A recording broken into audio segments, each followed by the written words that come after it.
right, welcome in everybody. Hopefully the music's not too loud. If it is, let me know. All right. Yeah, I guess camera looks up.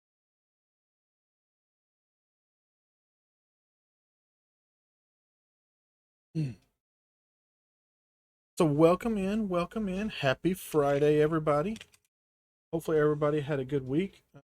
I know I was not on last week. I had forgotten that I had class last week. So I was actually in class during when I was supposed to be streaming last week. I'd forgotten about that, so my apologies. Uh, Welcome in Book Loving Builder, who got first, Devin, who got second, Legendary Trail, who got third, and Devin also redeemed the community Lego build. So let's see here. We got this piece here. Yeah, I gotta fix the elevator. C-130 there. All right, so we got this piece here. Looks like another piece I need. Like it's a cross. There we go.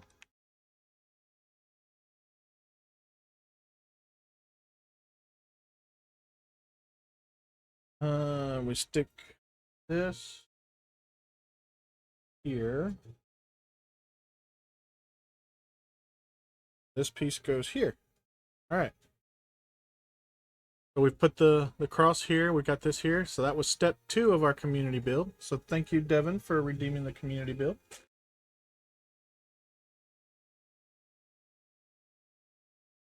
Figure out how these instructions.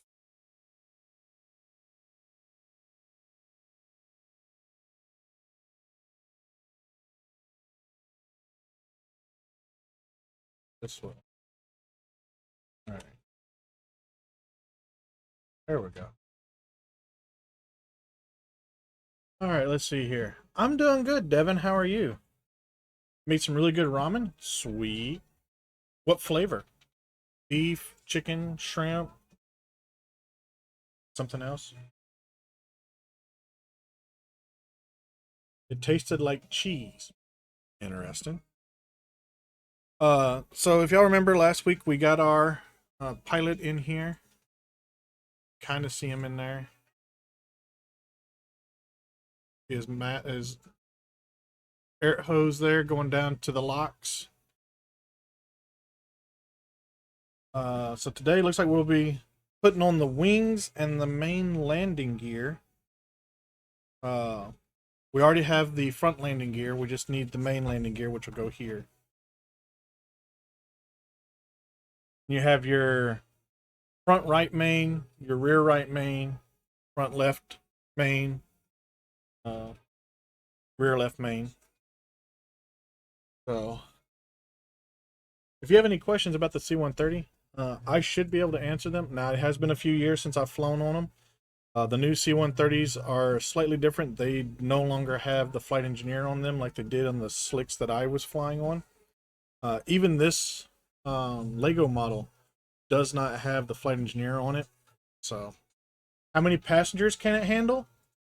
That's a tricky question because we can pack a lot of people on here. In the evacuation of Saigon back in 77, I think it was, we packed a lot of people in there, but nobody was wearing any kind of restraints or anything like that. So, it can pack a lot of people on there. Let me double check real quick how many we had in Saigon. Um,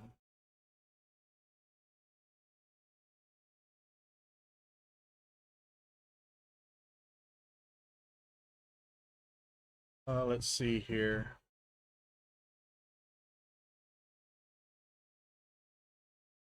We flew out of Saigon. Okay, that was 72.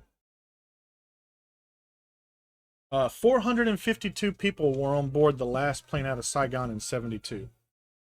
Typically, though, what we'll have on here, we'll have roughly 64 passengers. Is about the max that we like to carry. Usually that's Rangers, so it has all their gear as well. Uh, the sides of the C-130 and the cargo hold have cargo net seating, where you can place people and then you can put pallets of stuff in the middle. Or in some cases, like when I went to Iraq, we had a Humvee in there, and we had all of us on either side of the Humvee. Um, we also had our pallets of our gear. So we had, I think we had two pallets of gear, and then we had the Humvee, and then everybody was on the sides of the C-130. What's its top speed? Mm, yes, I am. Remember what its top speed? But we can.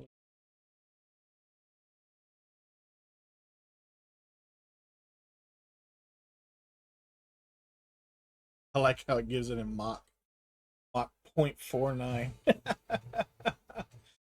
So the C-130E, which is what I flew on, 345 miles an hour. That was the top speed. We never flew at 345 miles an hour. I did fly on the H's as well. They actually have two different H's. They have the H and the H2. Um, the H2 had upgraded engines, so it could actually do 366 miles an hour. But most of my training was on the E models and and some H2s. Um, you also have the C-130Js. They have even newer engines, and those do I think over 400. Um, but they're never going to fly at that. I think most that we ever flew when I was in training was like probably around 250. Uh, and most of that was low level tack, where you're below the mountaintops, flying like river valleys and stuff like that, trying to stay below radar. Uh, the the best thing about the C-130, and one of the reasons why it's lasted so long in our military arsenal, is the fact that it's a turboprop. It's not actually, well, okay, I don't want to say it's not a jet engine.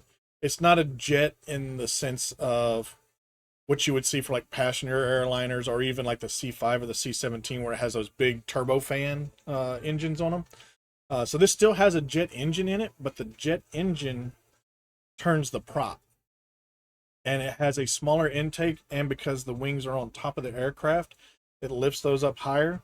So this aircraft can actually land on unimproved runways, which is why it's still around. Because like the C-17, the C-5, they can't really land on unimproved runways because it'll thaw out the motors with gravel and stuff like that.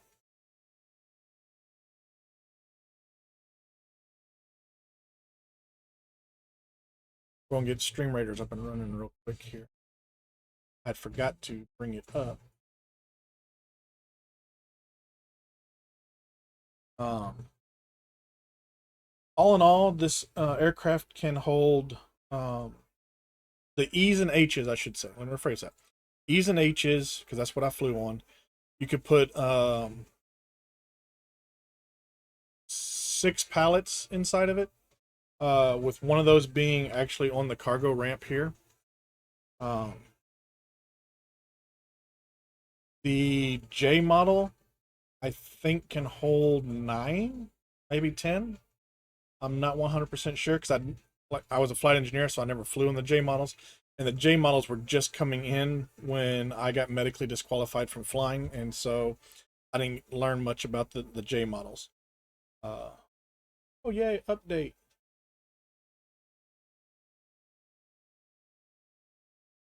Next. Agree.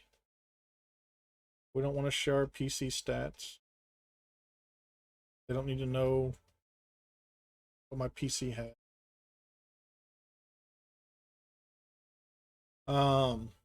Of course, like with any other aircraft, this will fly up to 10,000 feet without requiring pressurization or supplemental oxygen. Uh, Anything above 10,000 feet, you're going to want supplemental oxygen so that you don't experience hypoxia, which is basically where you're starving your brain of oxygen. And then, of course, you get loopy and kind of funny. And the good thing is at 10,000, 10 to 11,000 feet, yeah, you'll have some cognitive issues, but it won't be the point where you can't operate the aircraft. But as you start going higher and higher and higher, you're going to have more and more issues with your brain function because of hypoxia. And what's neat is you go during training, you get to go into a hyperbolic chamber, and they pressurize it to normal cruising altitude, which is 35,000 feet. Most of your passenger jets, they'll range somewhere between 30,000 to 39,000 feet usually. And depending upon if they're flying east to west or west to east, will determine at what flight level they'll be at. But anyway, when you're in that hyperbolic chamber, you can really tell when you start losing cognitive focus. They'll give you a set of math problems, and you're sitting there working through these math problems. And after about, I think it was 5 minutes or so in that hyperbolic chamber, I noticed that my hand would start shaking like this, but I could still do the math. And then after about 6 to 7 minutes, I started getting fuzzy on like multiplication and division. And then at 10 minutes, I couldn't even do addition. And I ended up having to grab my oxygen and put my oxygen on so that I could complete the training. Because if you pass out during the hyperbolic chamber training, it's an automatic fail because you were not able to recognize hypoxia setting in. And because of that, they don't want you flying, because if something happens and you can't recognize it, then it could harm the entire aircraft. So after about 10 minutes in the hyperbolic chamber, I had to put my oxygen mask on and stuff. There were guys in there, though, that went 15 to 20 minutes, and props to them. There were some guys that only lasted 5. But the good thing is, doing that kind of training allows you to recognize what your limit is, and my limit was 10 minutes. So as long as I can recognize hypoxia happening within 10 minutes of onset, I can save the aircraft. But anyway, let's see what we got going on here. Again, if you have any more questions, let me know. Some of them, like I said, I might not know off the top of my head. I might have to Google them. Excuse me, dang, I've got the burpees. But I do know quite a bit about the C-130. I'm a third generation flight engineer. Thank you, thank you.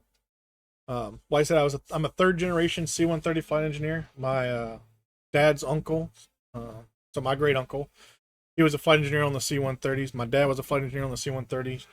I spent a couple years being a flight engineer before I got medically disqualified. My youngest brother was a flight engineer on the C-130. He's now a door gunner and crew chief for the Blackhawks, the UH-60s. So that dude is smart. He knows anything and everything about pretty much any engine. So, anywho, nice cover. I'm assuming you mean my desk cover here with my Razorback. I am a Arkansas Razorback fan. I am originally from Arkansas. I moved back after I retired from the military. So looks like we got dungeons for Stream Raider. So let me bring that up real quick. Yep, we know all about the dungeons.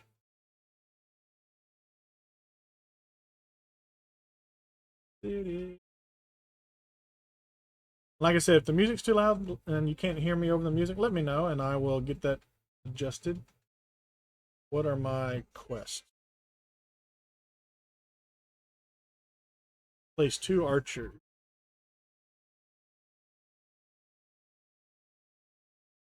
I don't even know where the baddies are, so we'll go in the middle. Also need... I need to go and complete that quest for the musketeers.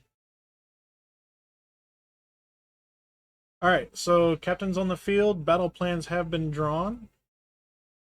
So make sure you get your troops in We'll get some rubies and we'll have a good time. Again, Stream Raiders is going away the end of March, so it's highly unfortunate.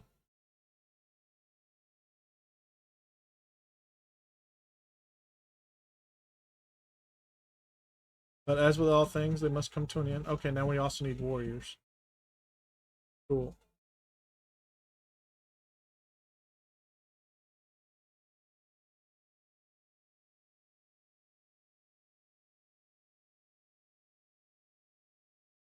All right. So back to our C-130 Hercules. My current job is I'm an emergency preparedness planner for the state, and recently we did an exercise. Well, we didn't. The military did. They did an exercise on the plausibility of landing a C-130 in a portion of our state on a state highway in order to provide goods to the citizens of that area should an earthquake occur. And I had no doubts the C-130 would perform because C-130 does not need much in the way of a landing strip in order to operate. Devin, thank you for the alert.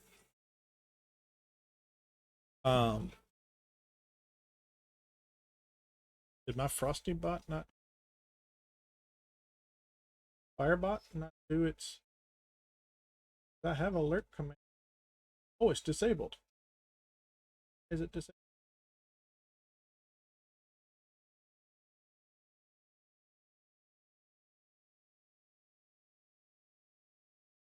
What was I talking about? Oh, yeah, I had no doubts the C-130 to perform. A C-130 only needs a 3,000 foot runway in order to do anything and everything that it needs to do.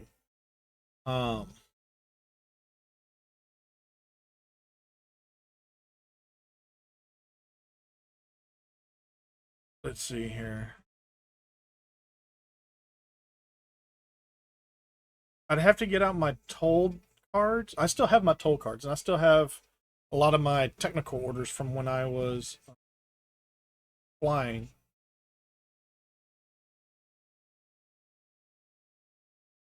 Oh, here we go. Oh, this is the new. This is the C-130J. Can hold 92 passengers, Devin.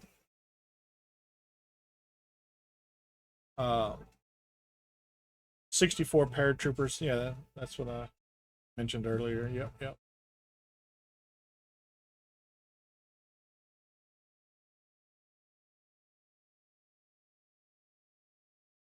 As we were talking about last time, the C-130 platform itself has a lot of uses. For instance, everybody's familiar with the AC-130. You also have the MC-130. That's the Talon.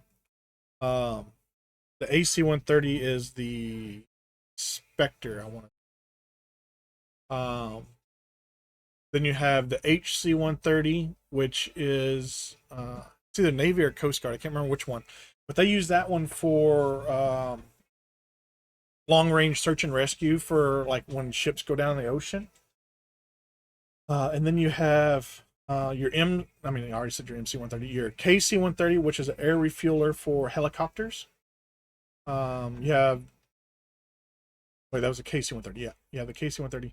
The EC-130 is your electronic warfare. So it's got antennas all over the thing for listening into phone conversations and stuff like that. Jamming stuff, all that other fun jazz.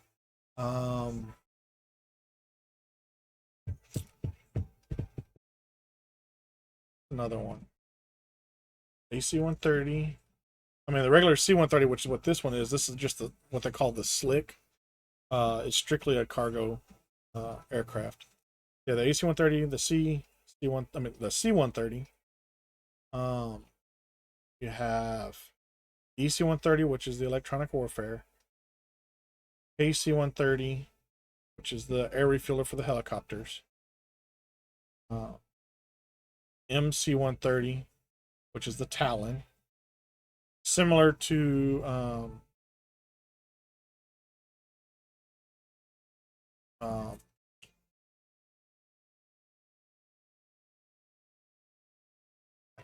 My brain just stopped. Anyway, it's used for special force or special operations, special forces, stuff like that. Uh-oh, I am the only one. It's over, Anakin. I have the high ground. That's what the talent is used for, is for special ops. So, see like your Delta Force and stuff like that. Oh, I did not. Yay! We got to see the victory. You had the PC-130. The Navy uses that for, I think it's submarine detection.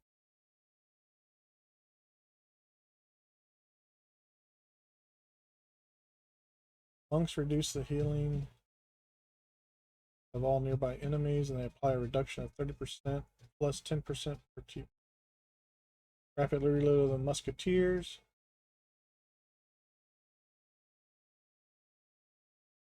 Yeah, we'll go with the musketeer.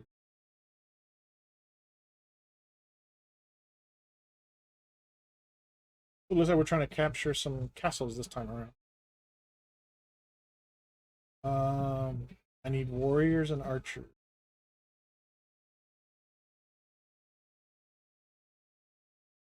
In the world. Oh, okay. Corner here.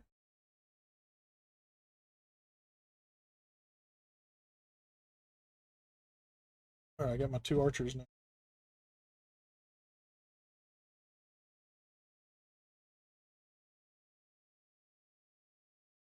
Now to go and beat that quest so I can get the next quest, which will probably be to place more archers. Oh, nope, that was it for that one. This one will be the whole. I'll have to place 2 warriors, then 4 warriors, and then 6 warriors. Okay.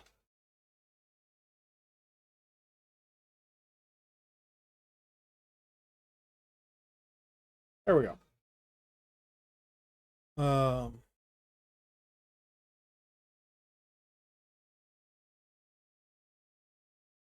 you also have the RC-130, which is for reconnaissance. I think that's it. Let me see if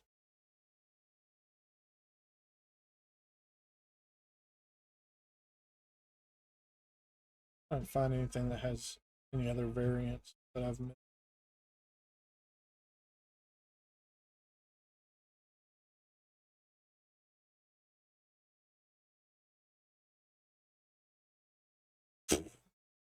So there is a GC-130, but it's a basically it's an airframe that is damaged and cannot fly anymore.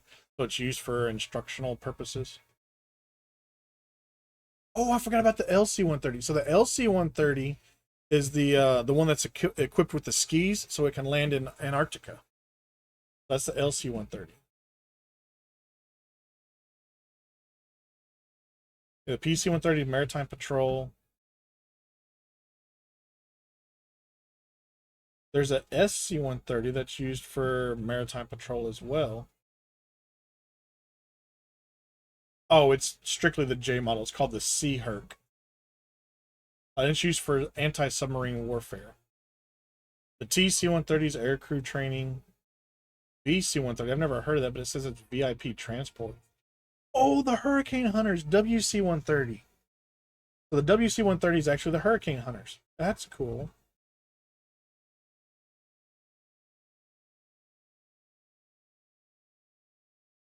There's a lot of countries that have a C-130.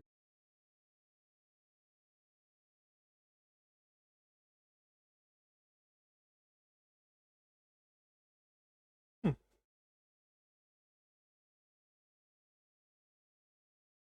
A DC-130 is a drone C-130.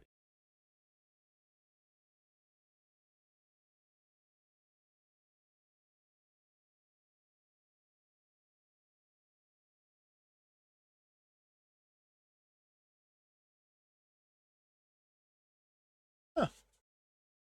I learned a couple of things. I forgot about the WC-130s, the Hurricane Hunters. Those guys are nuts. Which I can't say much because wanted to be a hurricane hunter. But the hurricane hunters, I think they're a reservist base down there in Biloxi, Mississippi. Well, not a reservist base, but a reservist unit. I don't think they're actually. Um. Anyway, we actually probably need to start building because we have gotten nowhere in the first 30 minutes here. Let's see. So we have 1, 2, 3, 4, 5, 6, 7, 8, 9, 10, 11, 12.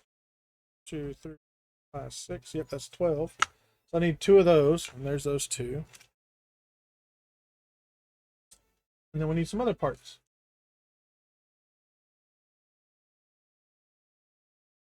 Let's see. I need a 1, 2, 3, 4, 5, 7, 8, 9, 10 there. 1, 2, 3, 4, 5, 10 there. 1, 2, 3, 4, 5. Yep, that's a tenner. So I need that. I need one of those. And need three of these.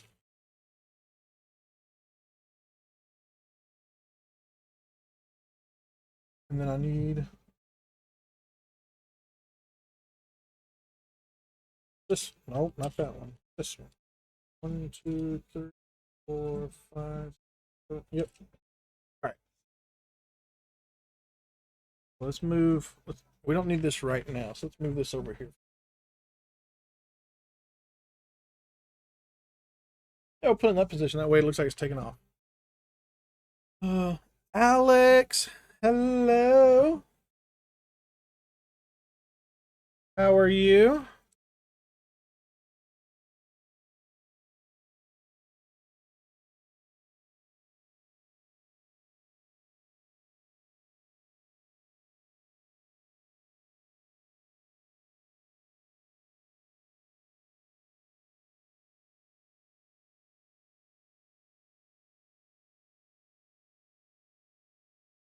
How was the trip where?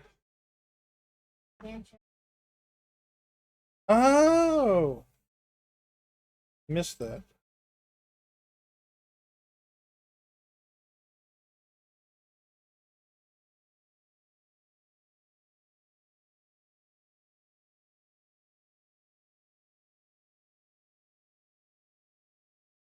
There we go. There's that.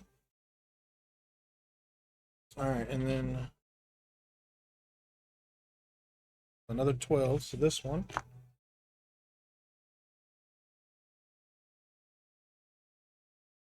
2 by 6.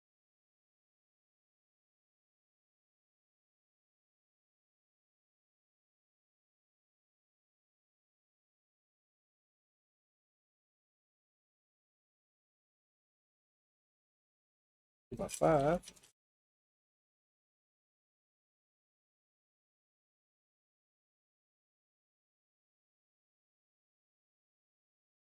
4, 5. Yep, two of those. Not feeling the greatest. Got some travel sickness going on. Oh no!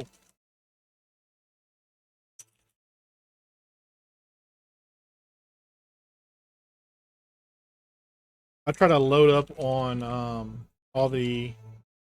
Um, did it really? I did not hear it go off. I try to load up on all the immunity stuff before I do traveling.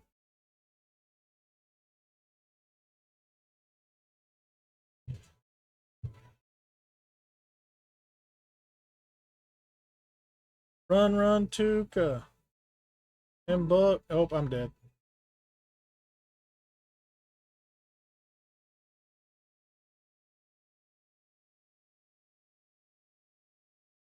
Oh,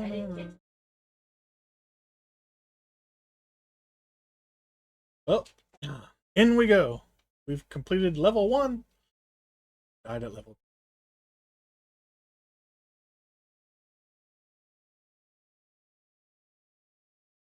I need warriors now. Barbarian. I don't have warriors. Well, that's a set.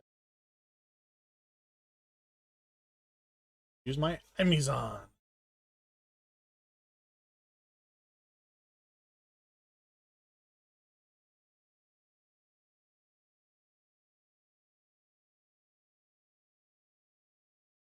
All right, so I got these two.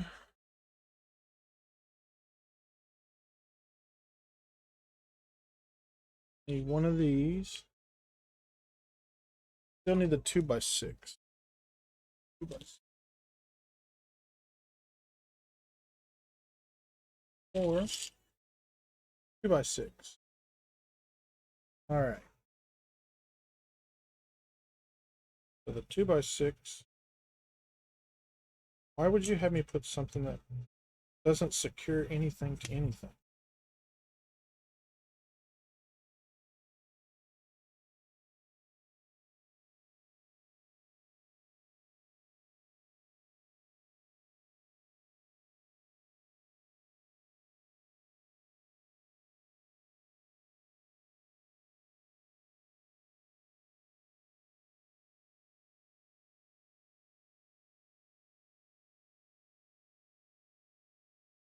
Rather piece it together like this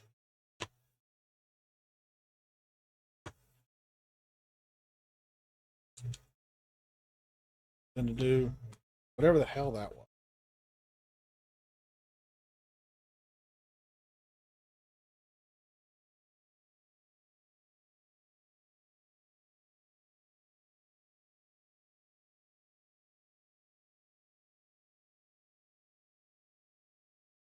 See,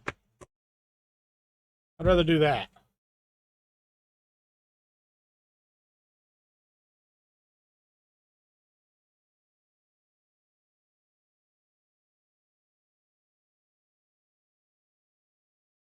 All right. Like the tablets, I normally do that always work, and they just didn't this time. We got off the train just after 11 a.m. It's now 6:40 p.m. and I still feel sick. I'm just hoping it's not something else at this point. I hope so as well. Being sick is no fun.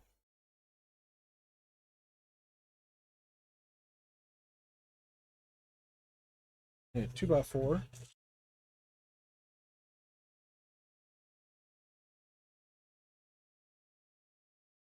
Two of them. That one.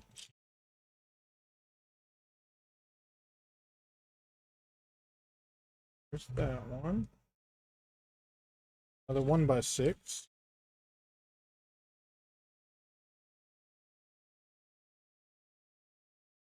C-130 rolling down the strip. 64 Rangers on a one-way trip. Mission to secret destination unknown. Don't care if I'm coming home. Stand up, lock in, shimmy to the door, jump out, and I count to 4.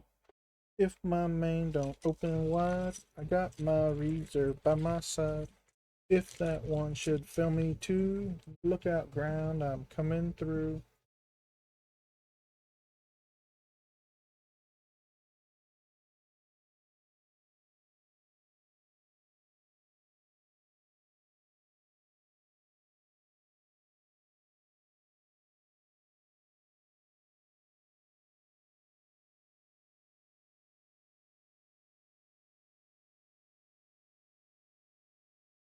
Two, three, yep, 6.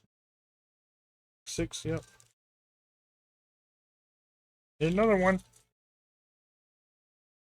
There it is. I just need a 1x5.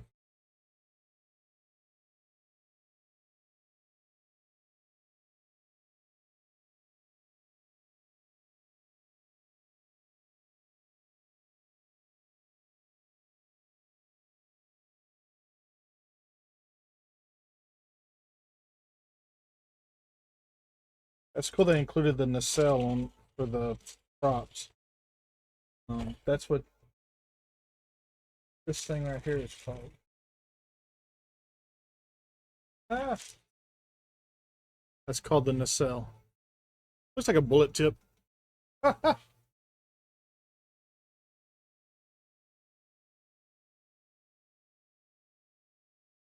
1x6.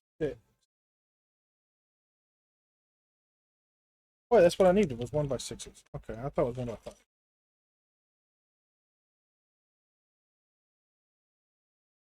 Alright.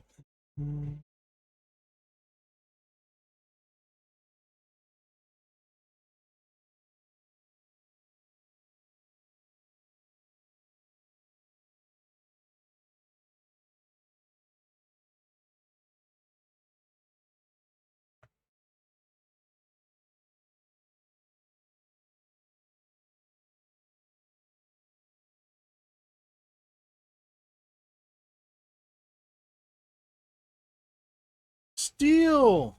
How are you, love?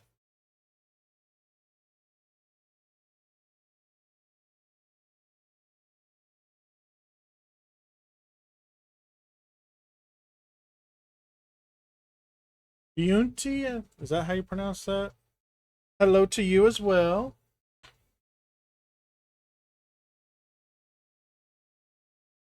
Oh, I heard the Streaming Raiders.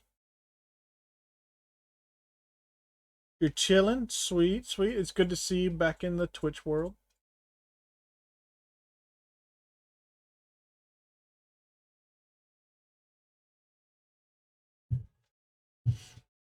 How's Arun doing?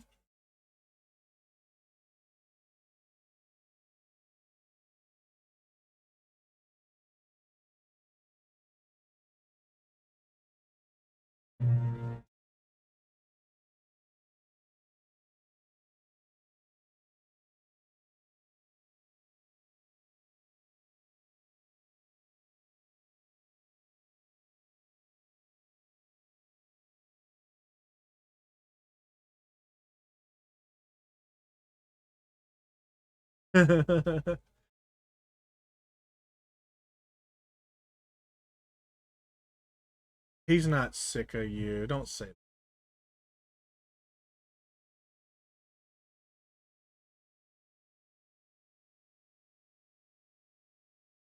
Oh, that's an obstacle.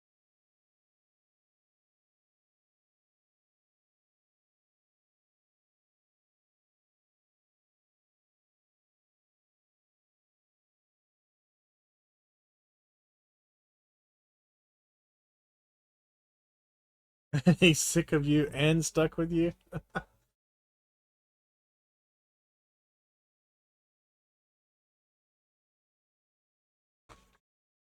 I'm sure Book feels that way about me sometimes. All right, we got to flip these back over. We have all kinds of parts. It's the law of love.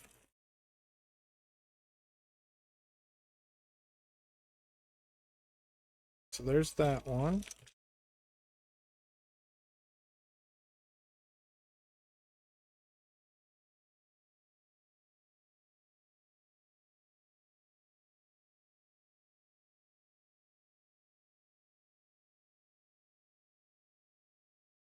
Kind of just trying to look through a bag. Nope, not those. Not any of those. Ah, here's one of the ones we need. Which one is this one?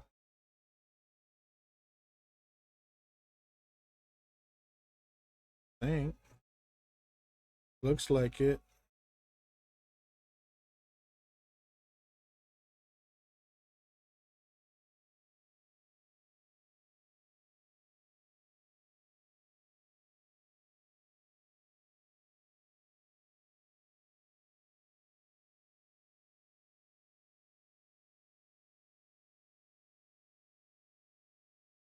Oh, let's see here. You got a meeting to get to, but you want to pop in and say hi and drop a alert. Well, thank you. I will see you when you come back from your meeting.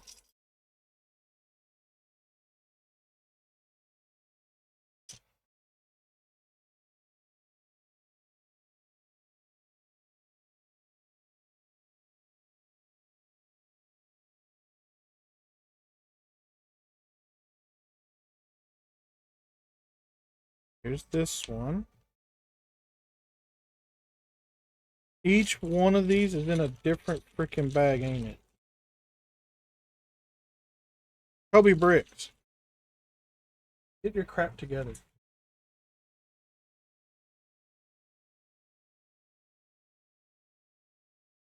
Yeah, each one of those pieces was in a different freaking bag. COBI bricks. Crap together. I still need 2 more parts that are probably in a different bag.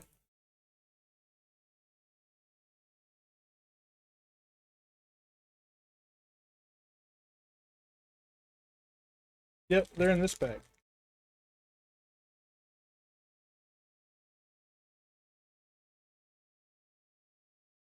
All right, so let's see here.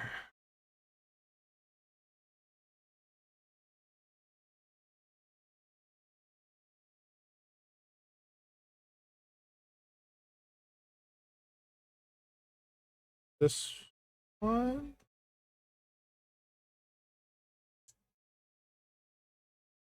Okay.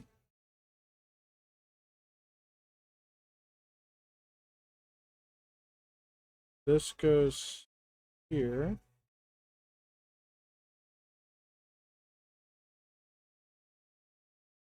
This goes here.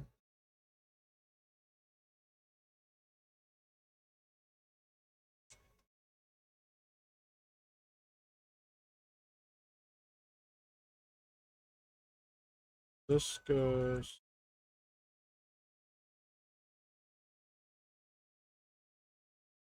there. That goes there. All right, now we bring this part back out.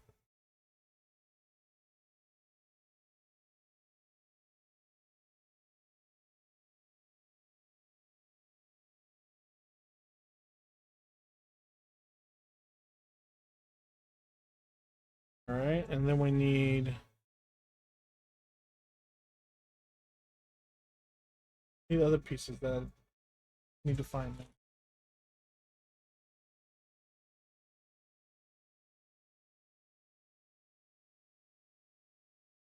That looks like one I need.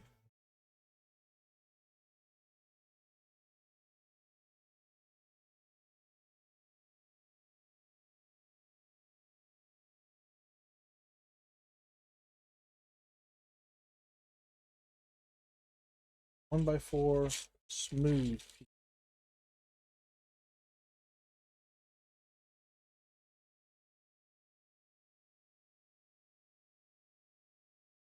Oh, by the way, for those that don't know me, and you haven't really gotten to listen to any of my music until now, because I haven't had it set up properly. My music is a wide variety of whatever. Um, Geez Louise, just chill out. Um, so when I decided, and I finally got my thing set up to where it doesn't record to the VOD, so I don't get copyright hits. Um, so I went to Amazon to play my likes and most played or whatever, and it said featuring uh, hang on, what was it? It said based on Five Finger Death Punch, Reba McEntire, and Fleetwood Mac. So for those of you that don't know what type of music I like to listen to, there you go. Pretty much anything, except for rap. Never liked rap. But let's go to Stream Raider since it's yelling at me. Telling me, hey fool. Are these bad guys too? No, those are not. Put this right about here. Those are baddies. It's about halfway. And while y'all are watching that, I'm going to try and get the stuff ready for the next step because it takes forever.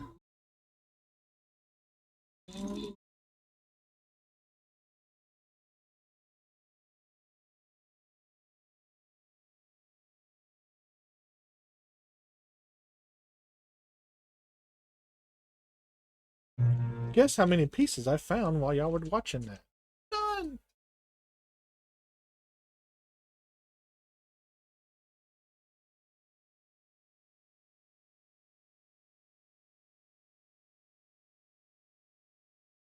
Like that. Necromancer, go go! Boss battle! So right.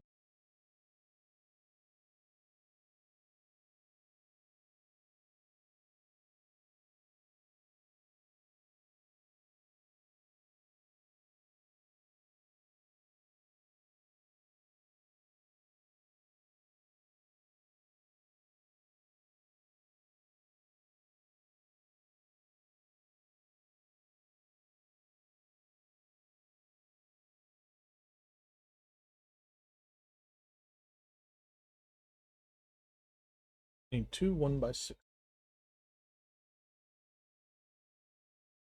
You would think that I would eventually learn where these are all at.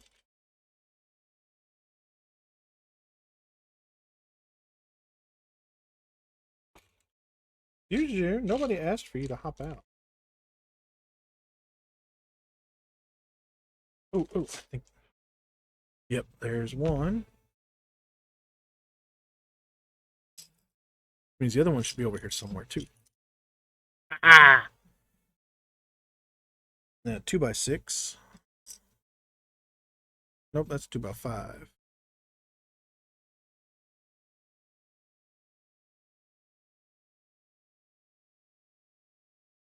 And a 3x3. Ooh, there we go. There's a 3x3. Another 3x3. Ah, I said I don't need a 3x3. I need 3x4. Fricka. Need two of these though.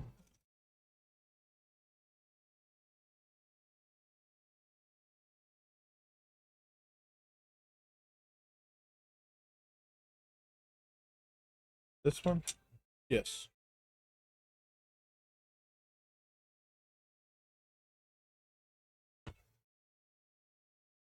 Yeah. Oh, hey, look.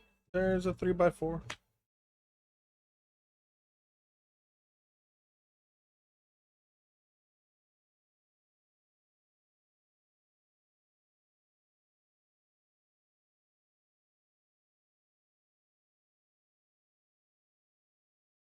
There's a 3x4. Gimme. Oh.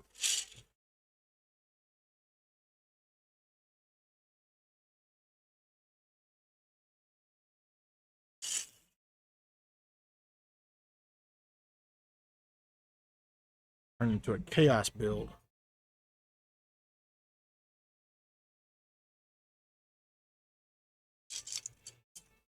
There it is.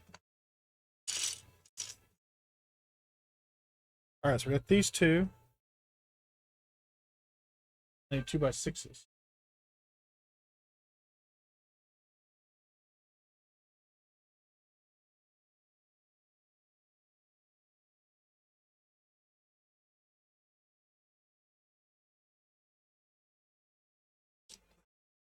There's a 2x6.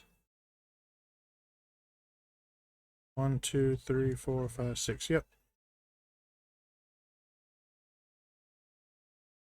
So for those of y'all that either don't follow Book Loving Builder or missed her stream yesterday, Wednesday night was a fun night. I do mean that in the most unfun of terms. Boy Wonder, our son, dislocated his knee. So we spent about 4.5 hours in the ER Wednesday night. So she has to go check on him because he's in the shower right now.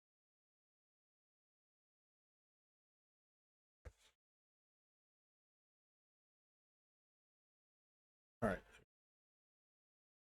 Two more of these.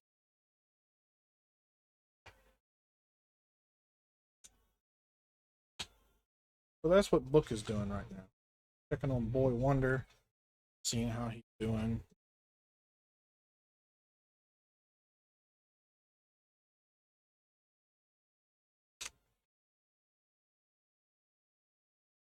Oh. And for those of you that watch my videos on YouTube, of course, you won't see this video for like another couple weeks. So you probably will get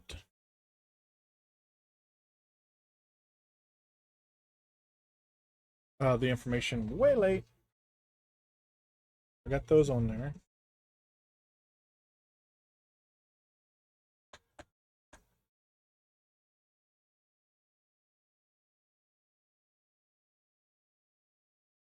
Three, 4, 8, and 1x8.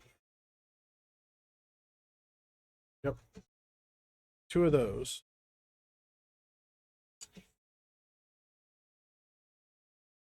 Pulling me under, voices.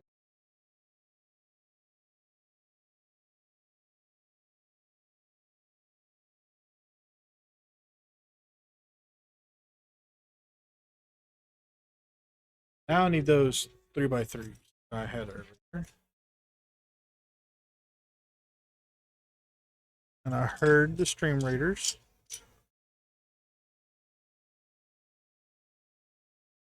I'll look for those other parts while we're doing the stream raiders, but let me go ahead and get these on here. Oh, they're gonna sit here.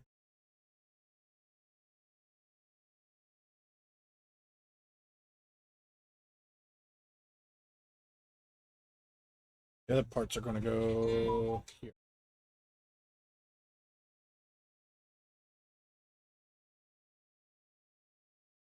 Oh.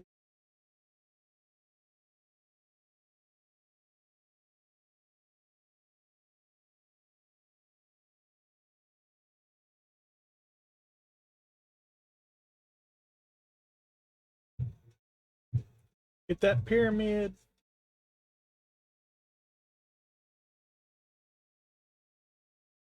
Holy, oh, the shinobi teleported over there and just whacked it. I just barely found the pieces for that step.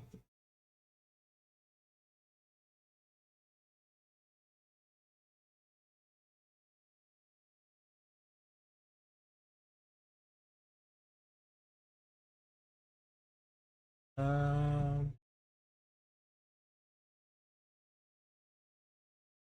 cool. I like stunning enemies so they can't attack us.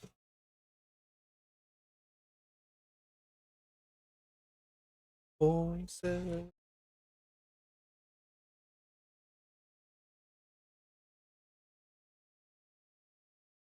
Whoa.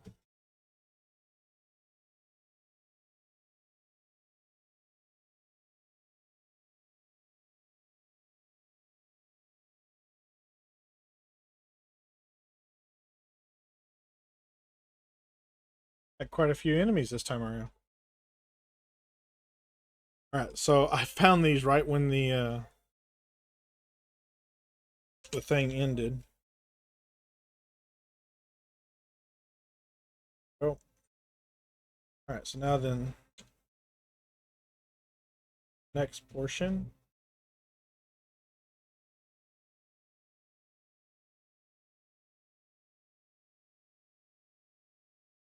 One, two, 3, 4 of those. Alright. More of those other things that I just found. Good thing I remember where they are. I need two 1x5s.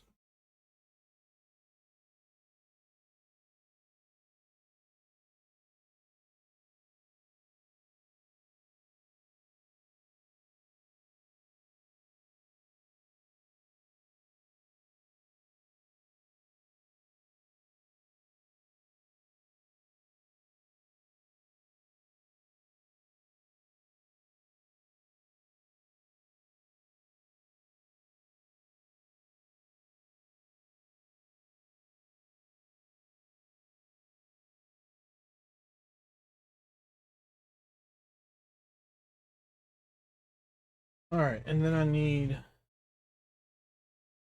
Couple of flat pieces.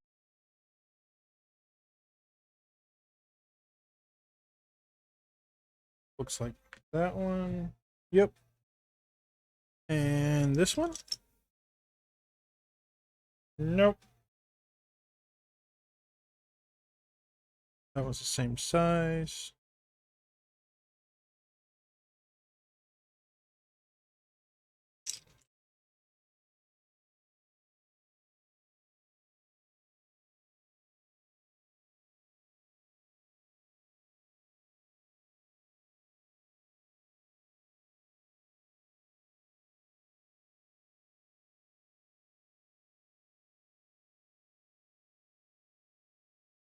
Oh, yep, it's that one.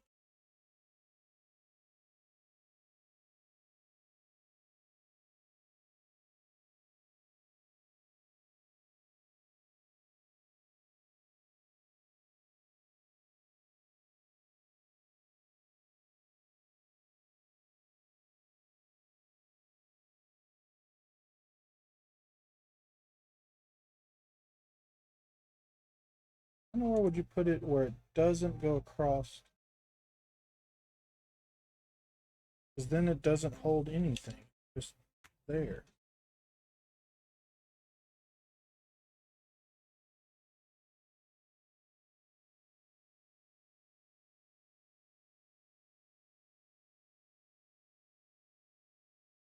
There.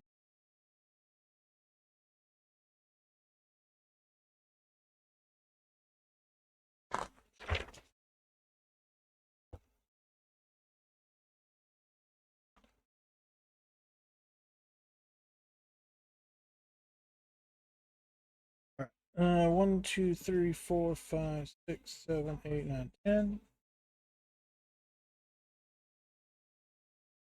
2, 3, 4, 5. Yep.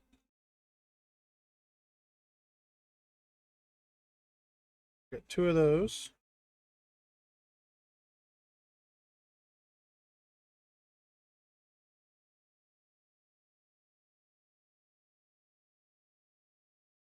Two of those.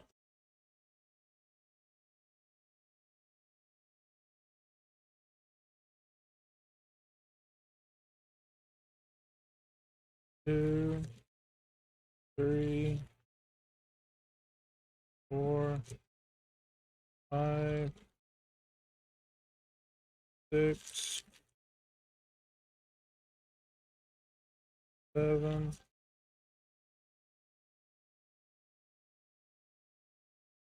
8. 8 of those. Uh, no, no, I need big piece.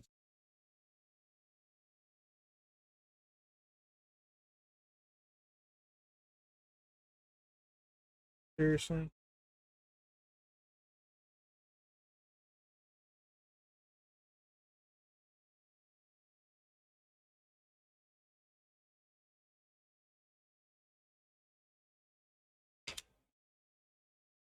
Got a hair stuck underneath Lego piece.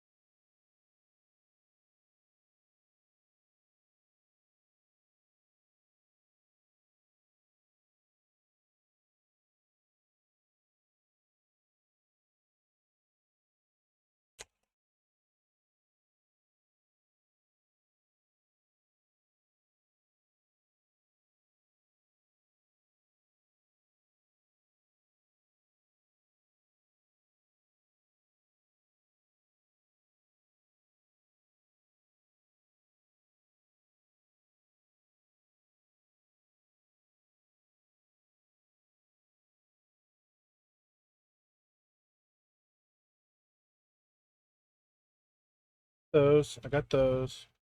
Got these.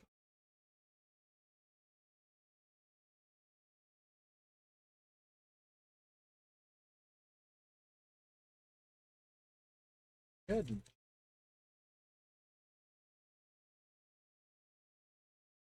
Those.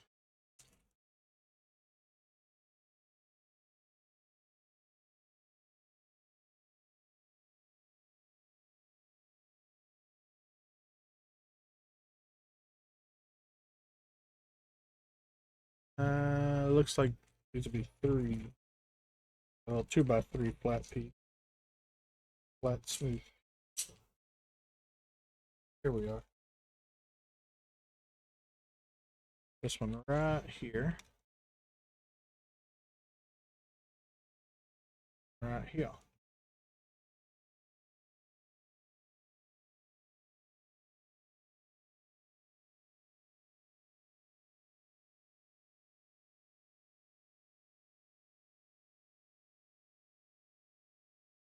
Two.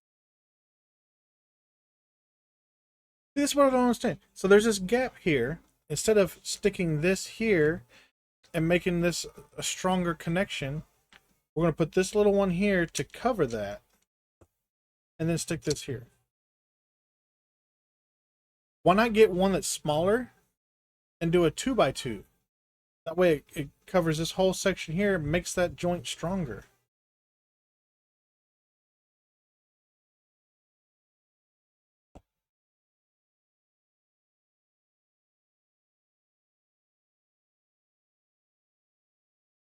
Who knows? Maybe I'm an idiot, don't know what I'm talking about. I'd like to think.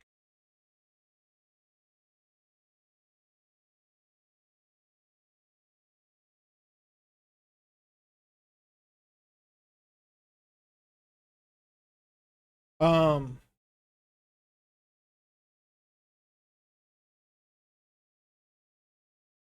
I do need to double check with Quack for tomorrow night. I think he mentioned that he has to work, but he was still wanting to try and do a stream. So I gotta double check with him, make sure that that's still the game plan.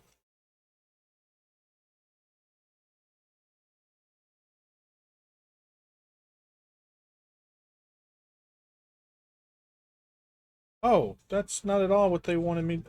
Son of a.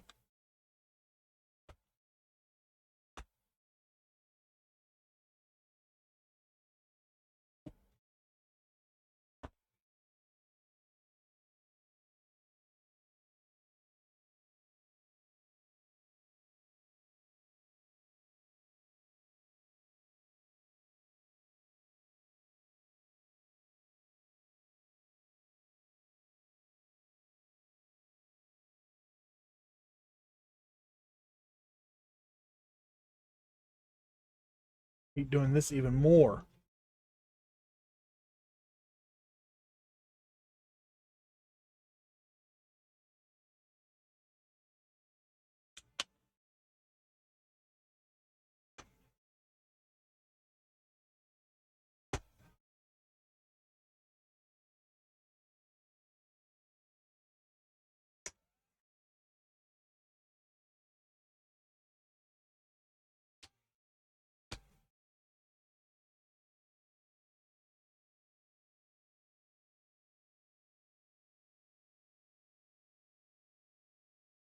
Hang on a second. I have somebody who wants to be banned.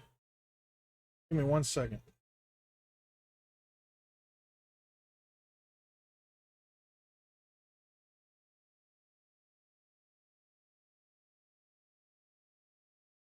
Report.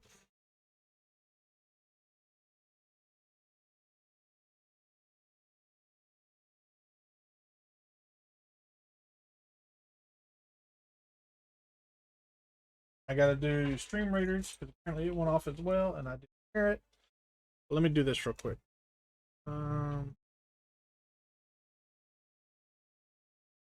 Selling view.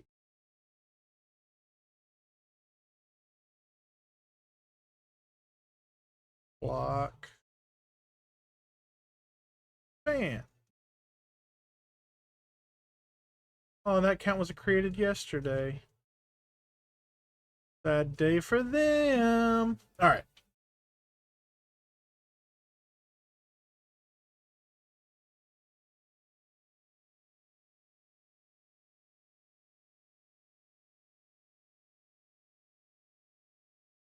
What the heck?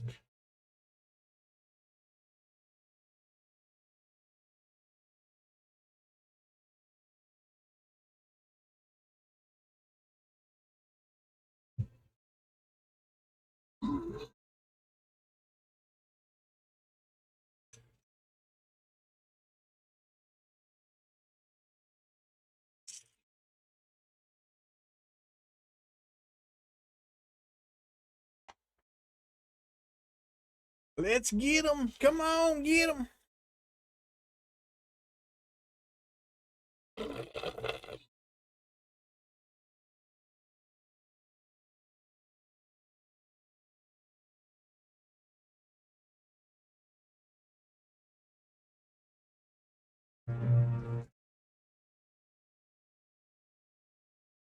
Good job, everybody. Is this Diggy Hole? No, okay.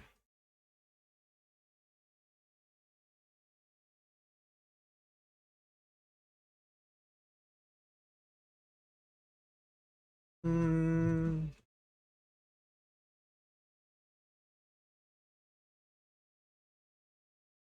Yeah, let's make them more vulnerable.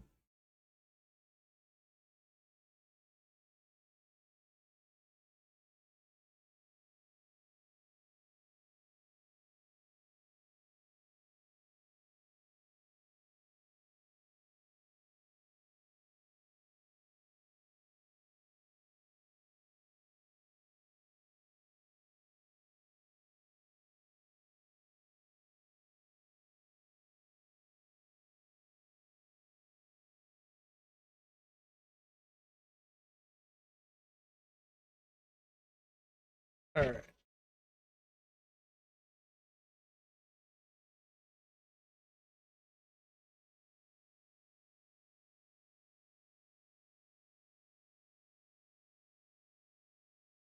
Did I not? Yes, I did.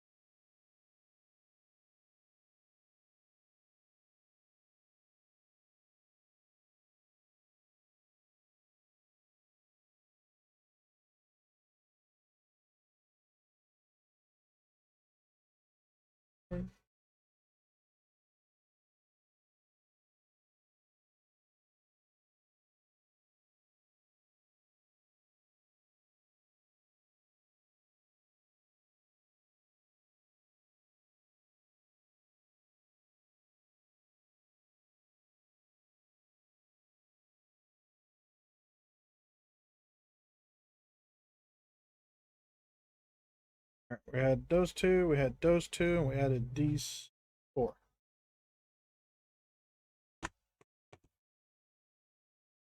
Wow. 20 of these, here. See here. One, two, three, four, five, six,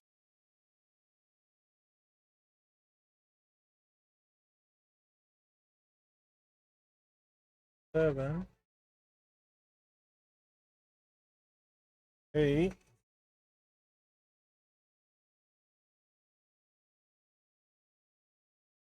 nine, 10.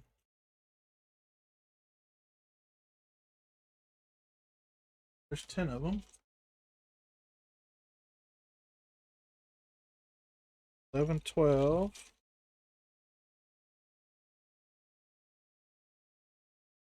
13, 14, 15, 16, 17, 18, 19, 20. In the back here.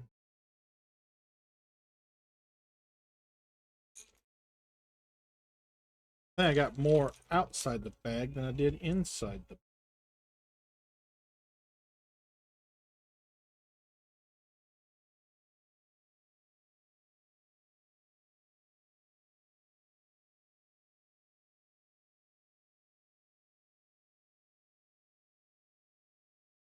Oh, another hair.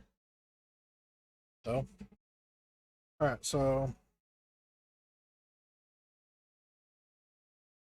got those 20.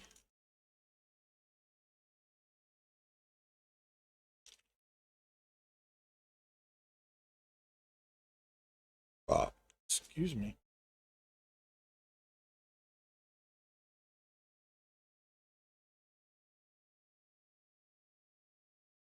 Dead on arrival.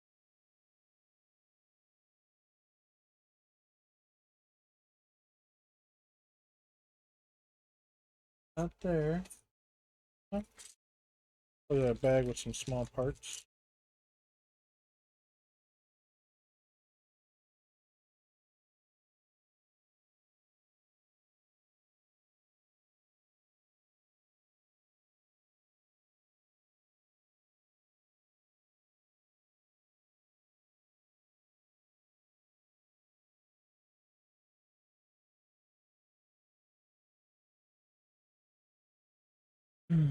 Dead on arrival. At least it has 4 rims for the landing gear. Unfortunately, need 8.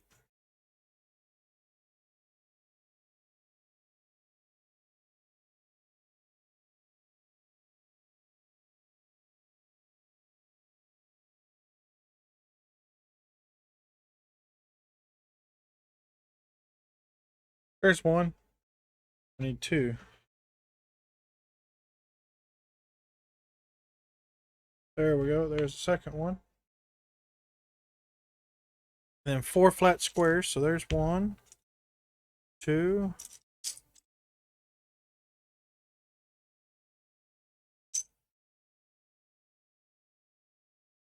Dead on arrival. 3.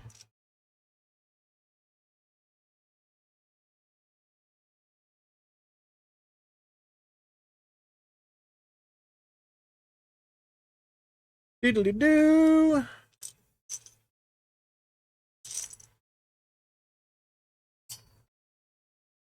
Lost a prop.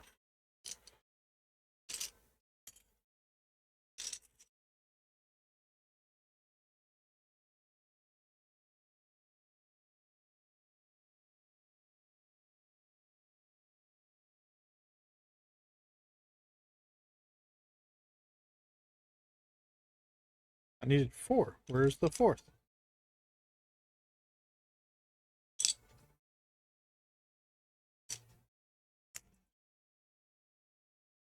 Alright, well, I will start Stream Raiders while I continue looking for that 4th square.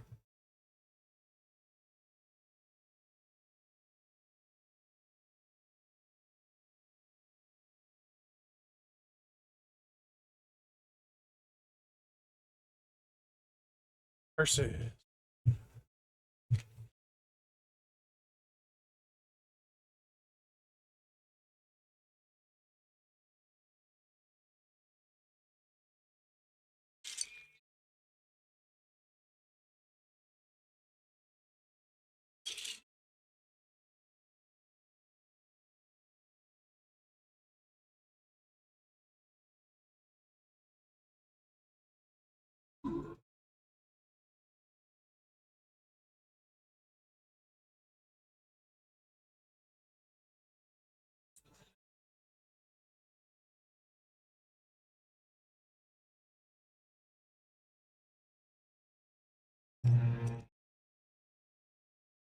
Yeah, still didn't find it.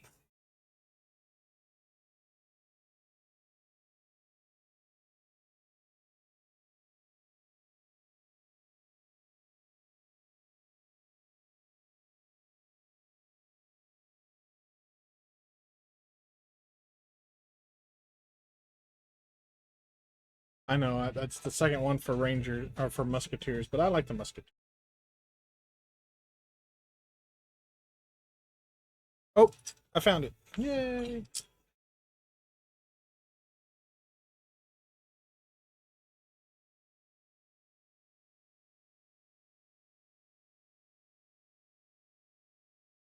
I'm gonna do it over here. Less enemies over here.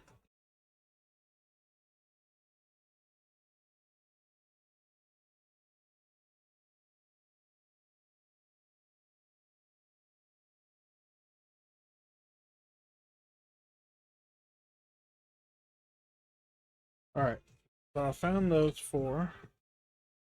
Now I need to find these other 4. They look like 2x3s. like this one. 1, 2, 3, 4. Those were easy to find. All right.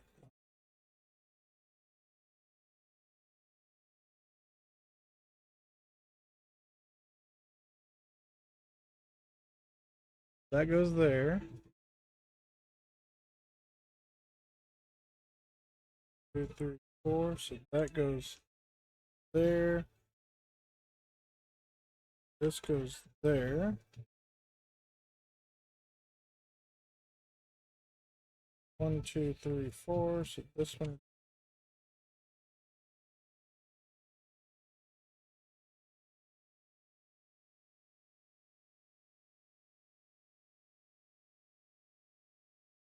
Four.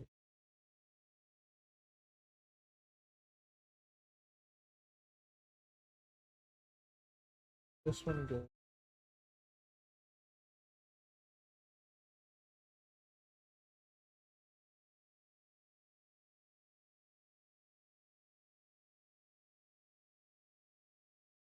Two, three, four, five. So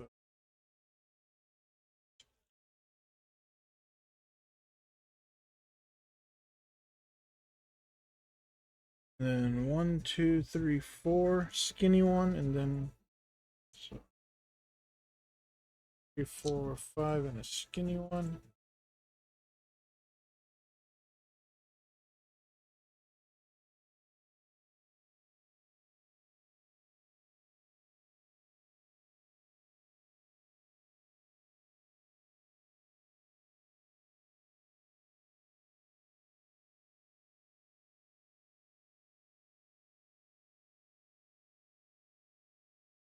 Itchy.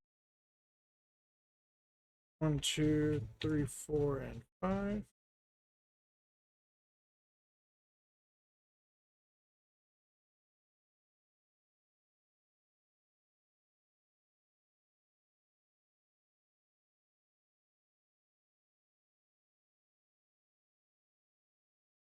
Two,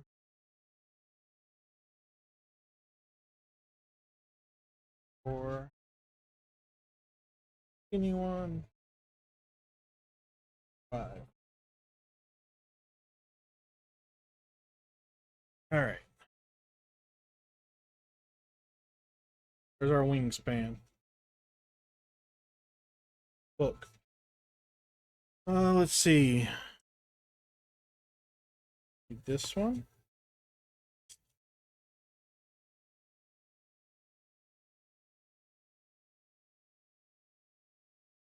This one.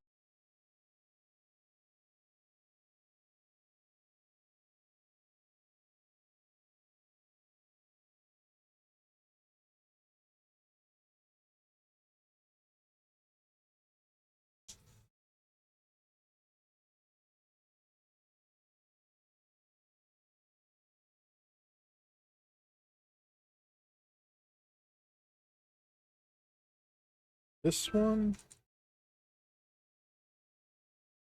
And this one. I need these two.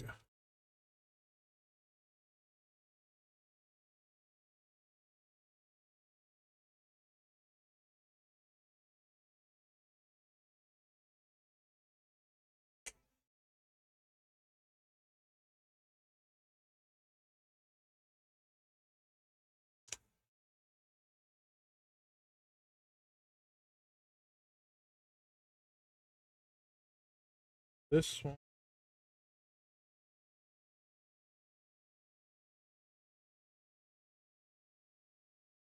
Here. This one. Let's do this twice.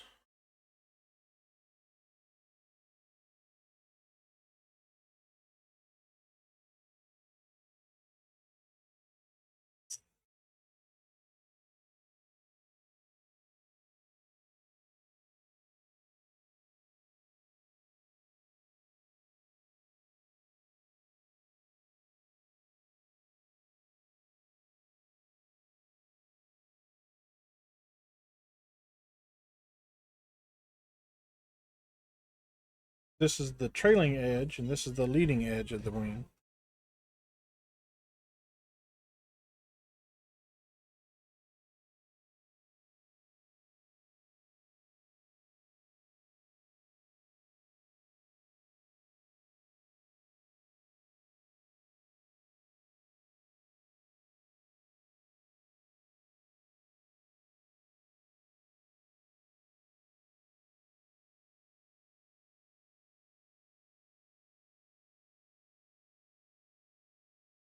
It'll be wider than that.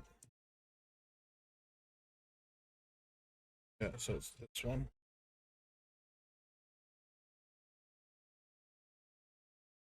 And yes, I heard the stream raiders.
Get him, get him, get him.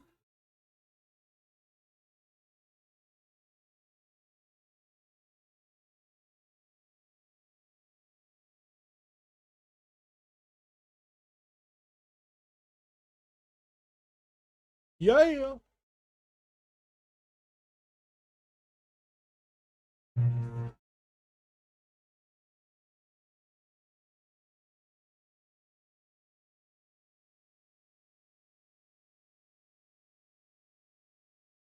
Range units increase their critical hit chance by 3%. Epic and Captain Range deal 5x damage on a critical hit.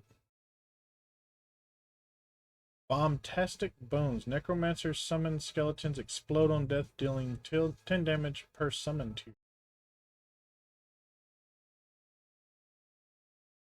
This does all ranged units, so we'll go with it.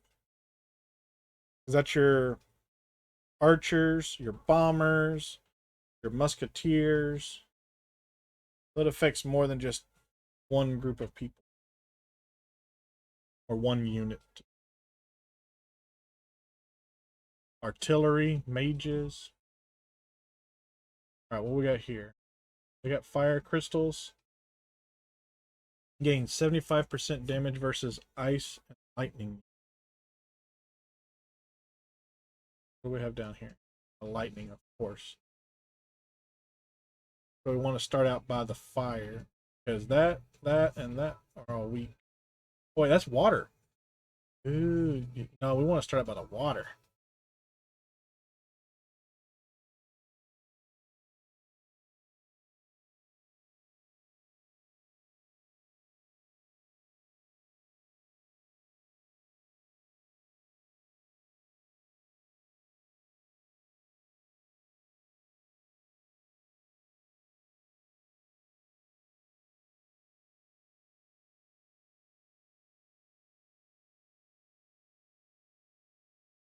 All right, I'm going to turn the page. That was step 69.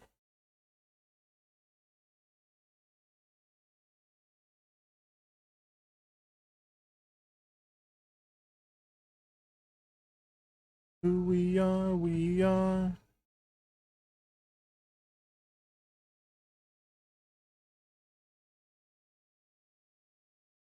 All right, now we need a 2x3, two of those. 2 3x3s, 2 1x3s,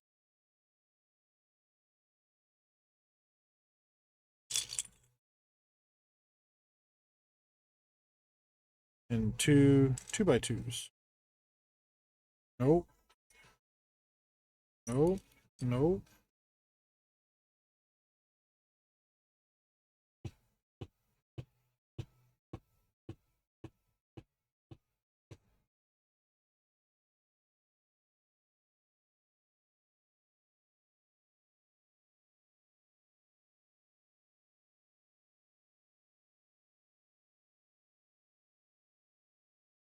Nope. All right. Again, we're doing this build thing that I don't like. All right. So we're going to take this and stick it here. Stick this here. Here. And this goes right here. Same thing on this side over here. Stick this here. This here. Then this goes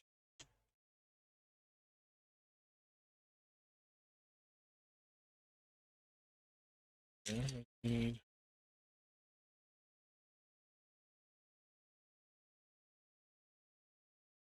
yep, need that.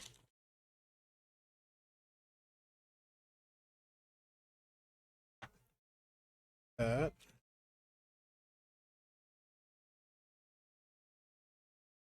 Four of the 2x5s. Woo. 1,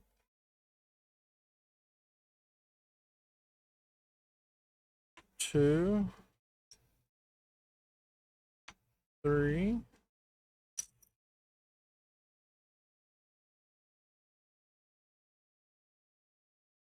4. I got those 2, and then we need 2 of these little ones.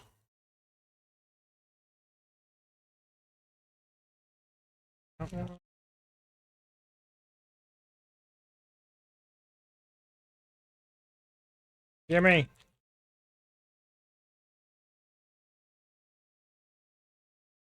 There we go. Okay.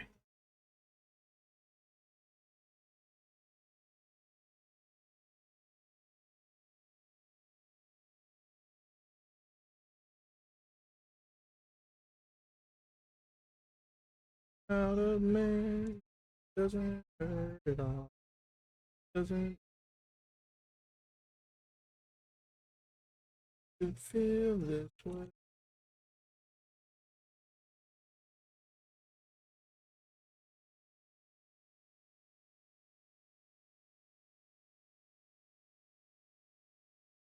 Oh crap, of course. Jacked all this up over here. Alright, so this piece goes here. This piece goes here. This piece goes. And then we take this here.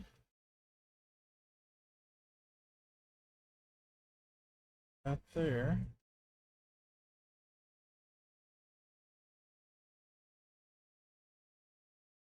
Doesn't hurt at all. Doesn't.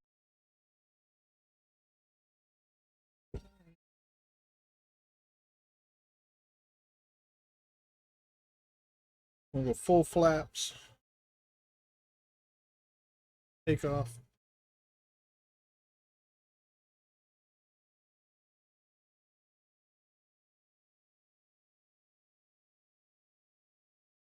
Dream Raiders.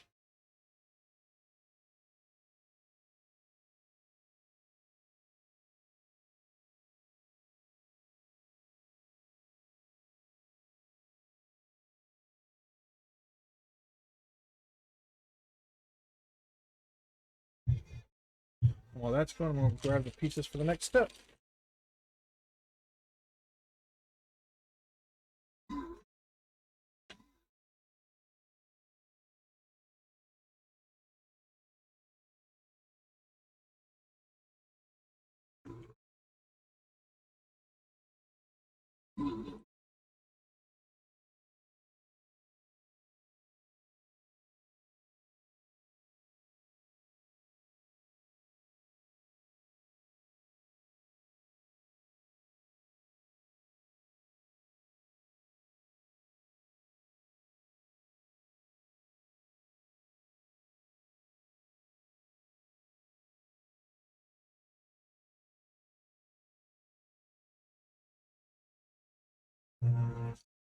Woohoo!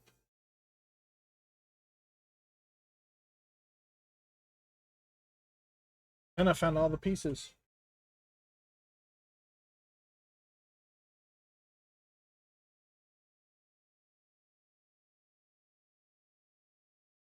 Vampires have 2 XP. Whoop-de-doo. Saints grant 10% damage and resistance per tier to nearby armored, melee, and range units at the start of the battle. And Berserkers gain 25% damage per tier the first time an ally dies nearby. Let's go with Saint.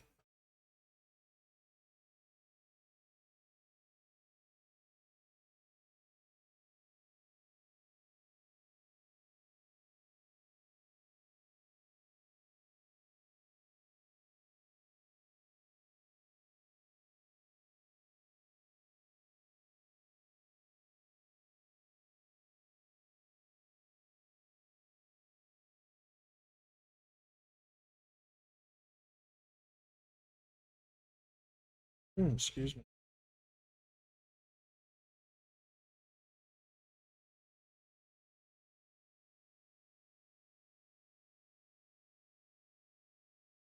Got a couple of quests to collect here.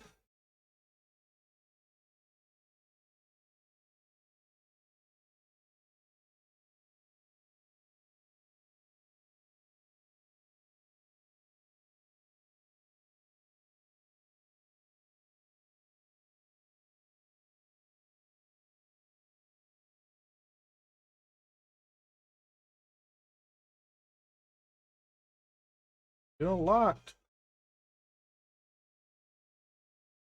Any warrior scrolls?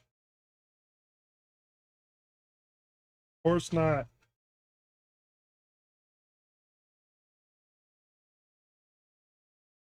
Don't forget to claim your crystals.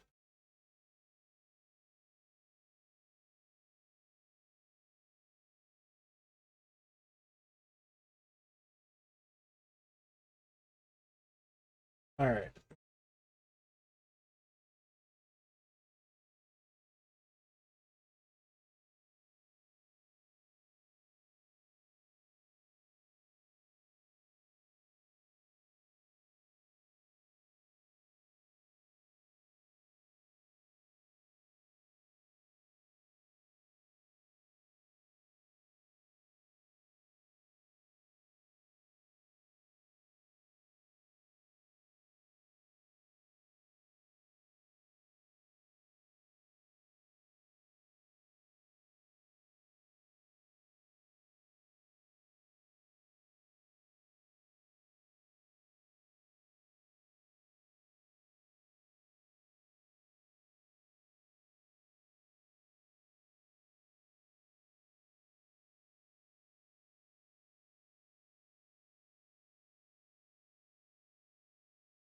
Couldn't happen to me.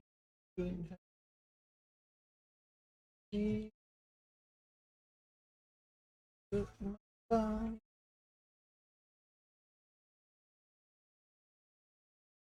Like how the ailerons out here are not used.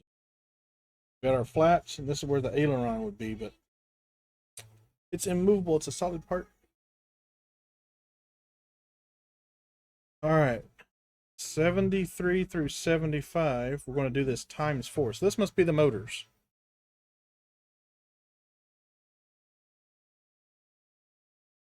That's the only thing I can think of that would be times 4 besides the wheels.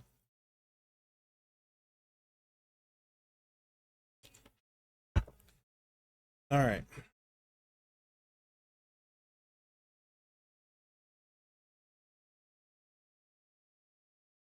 So for this first step, we need 4 of these because we're doing this times 4.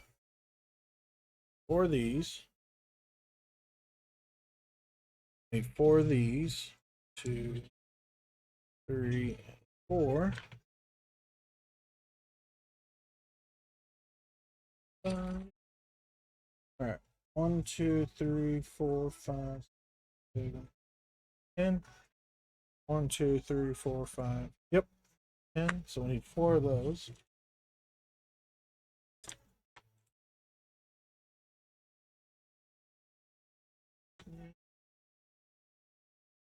I think I might love myself. Here. We need 16 of these. Oh, good lord. 2, 4, 6, 8, 10, 12,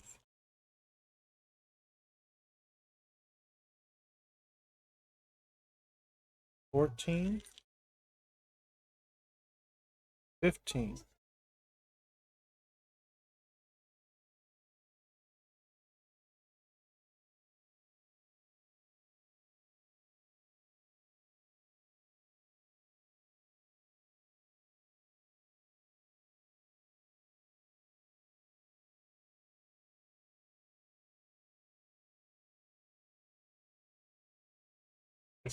Now, 2, 4, 6, 8,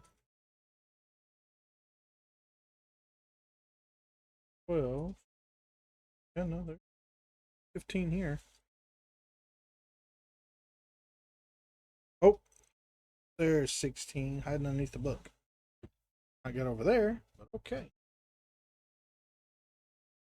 And then we need 4 of these. 1, 2, 3, 4. All right. So now, first step, take this, take that to it, that to it, and then we do Stream Raiders.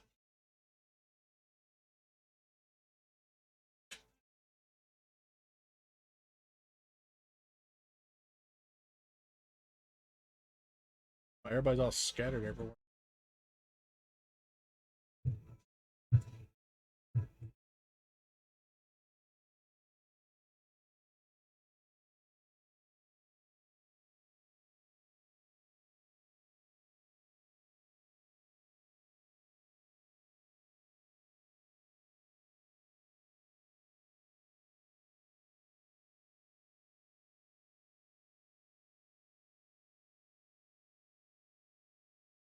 Most assist right now is 00 Ditto.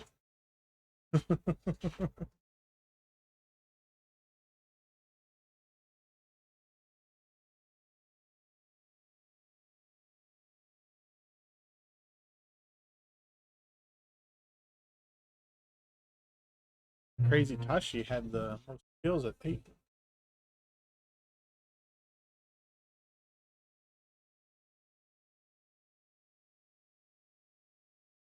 Alright, robots increase their critical hit chance by 2% plus 2% per tier. Robots automatically revive at the end of the boss battle. Oh, cool.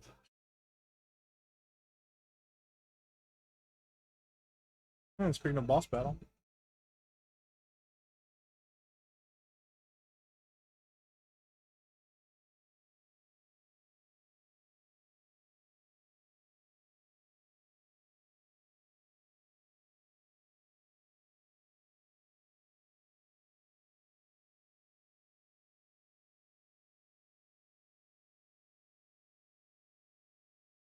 is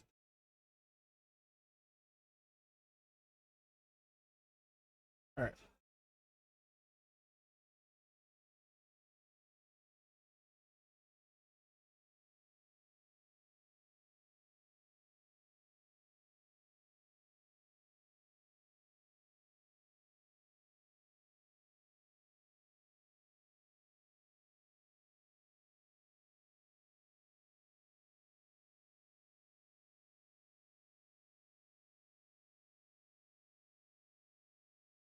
Come on.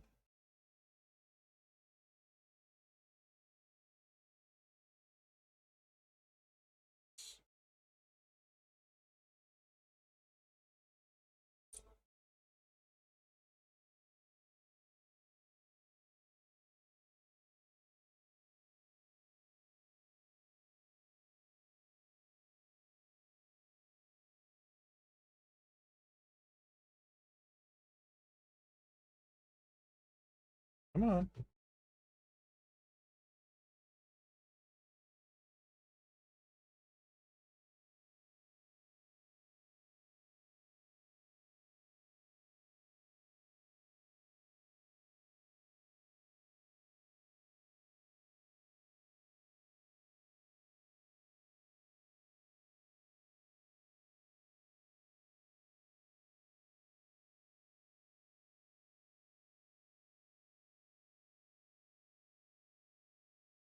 If you don't like my music selection, just stick around for a couple minutes. It'll change. Much like the seasons here in my state. Stick around 5 minutes. They'll change. I mean, case in point, we had, what was it? Friday, I think it was last week. Yeah, Friday. We had severe thunderstorms and a tornado watch. And then we had snow and ice 3 days later. So, if you don't like the weather in my state, just stick around a little bit. It'll change. We had all four, yeah, all 4 seasons last week, or within the past week.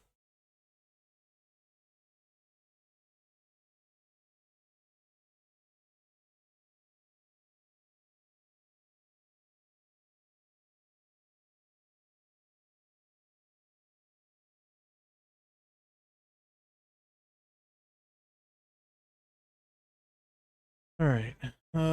Which one is E? Is it the big one or the little one? It's the little one. I need 4 of these little ones. 2, 3, 4.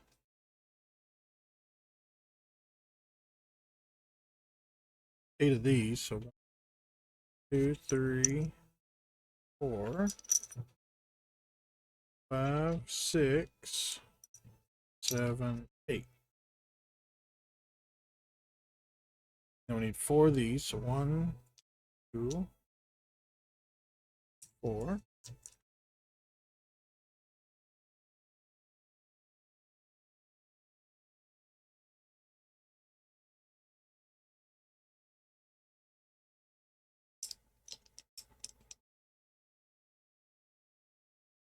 Yep.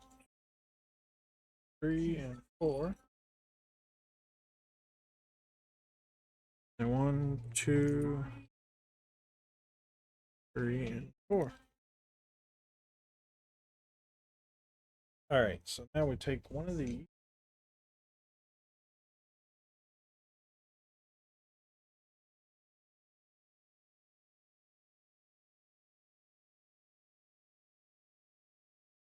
We're the one supposed to lose, but for.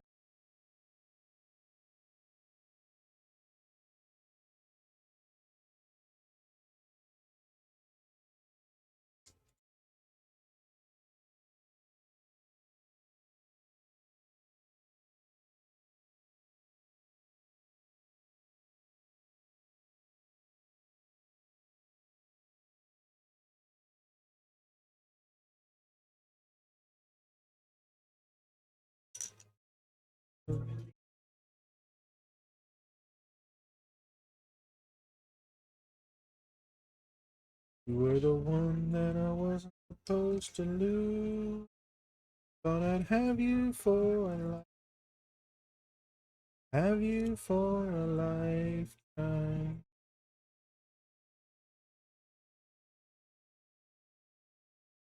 You have you for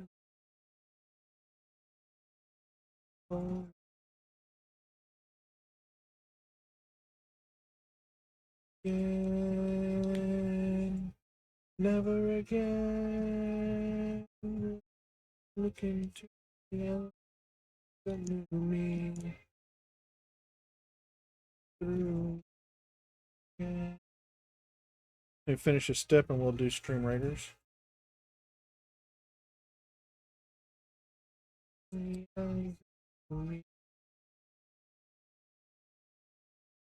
You were the one I wasn't supposed to lose. I thought I'd have you for a lifetime. And I was correct. We are doing the 4 motors.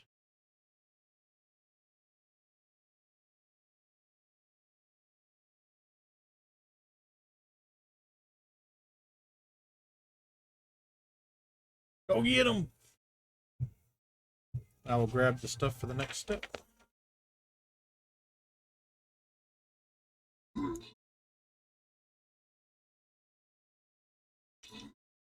Oh, no, no.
Oh, those. Okay.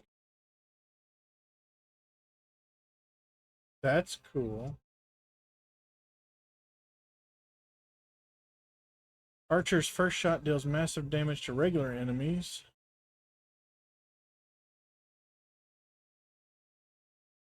Oh, I love the Death Knight minion. That's what we're gonna go with. Hey, Kevin! I got my shout out to work. Yay!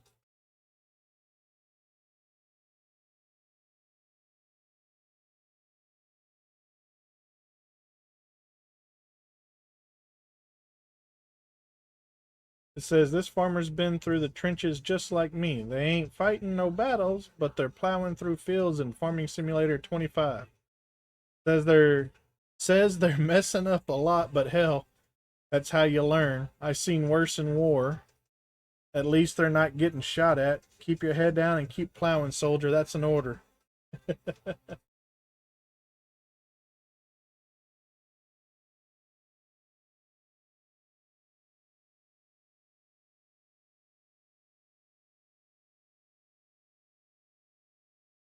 I don't have warriors, so that day for me. So how are you doing, Kevin?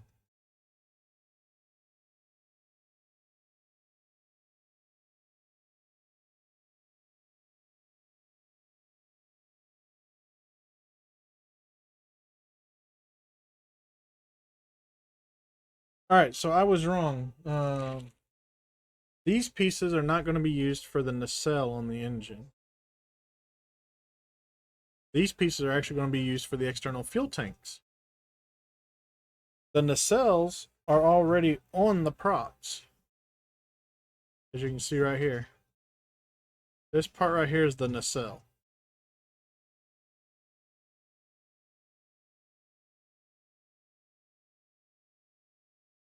All right. So we need to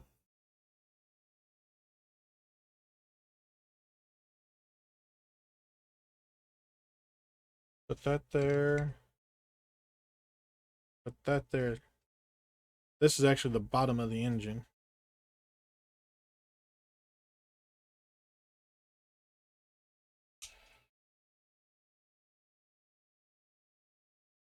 Just working on your nuclear building, cleaning your studio. That's the wingspan. You expect it to be a lot longer? I think it's 27 inches. Actually, you know what?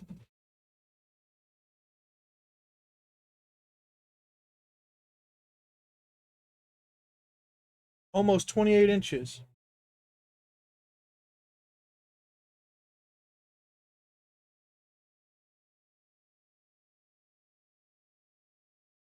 What is that? 0.7 meters. For those of you using the metric system. 0.7 meters.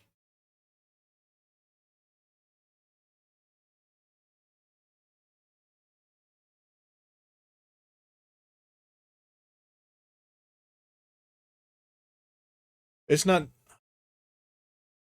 All right, so I need to buy another part for the RQ-4B. Yeah, this is a C-130. You thought the plane was bigger? So, I mean, it is a pretty decent size. My thing is, a lot of it, like the fuselage and everything, is all one piece. Why is it wet?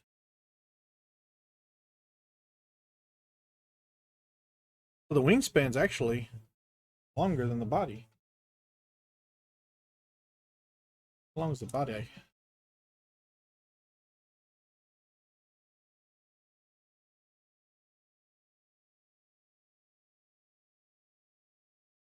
About 19.5 inches or about 0.5 meters.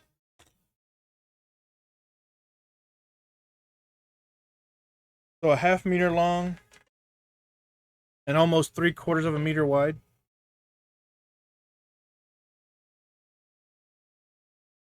It's gonna.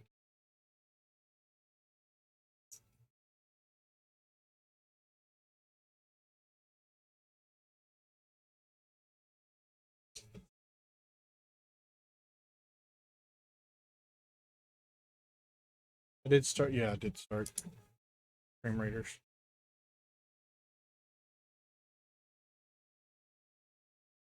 Yeah, it is what it is.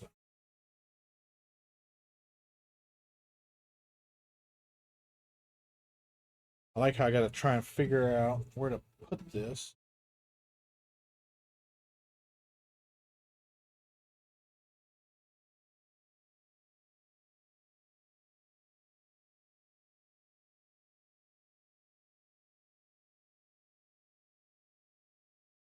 Based on the spot on the top of the wing where the top of the motor is going to go.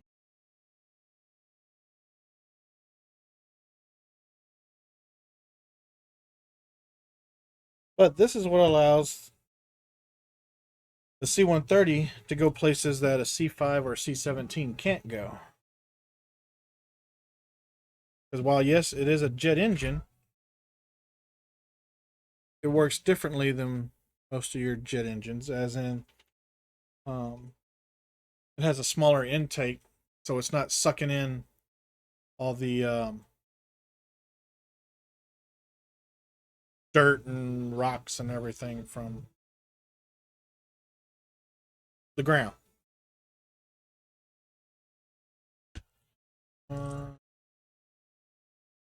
3 and 4.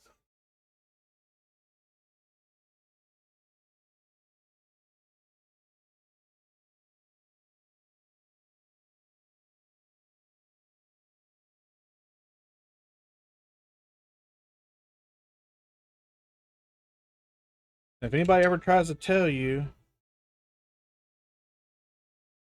that the prop oil is leaking within spec, kindly remind them that there is no spec for prop oil leaks, because the props aren't supposed to leak oil.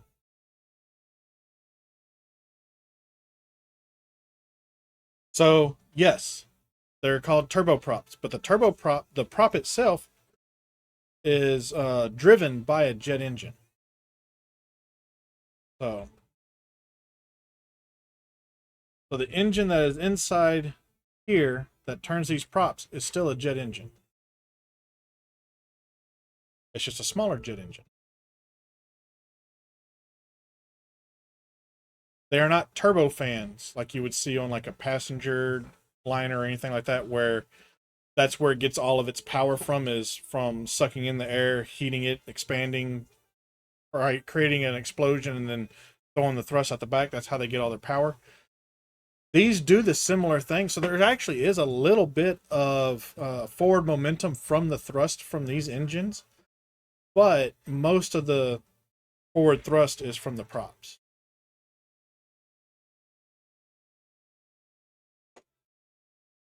And because it has a smaller intake and they're higher off the ground than like your C-17s and your C-5s, that allows these aircraft to operate on unimproved runways like gravel, dirt, stuff like that.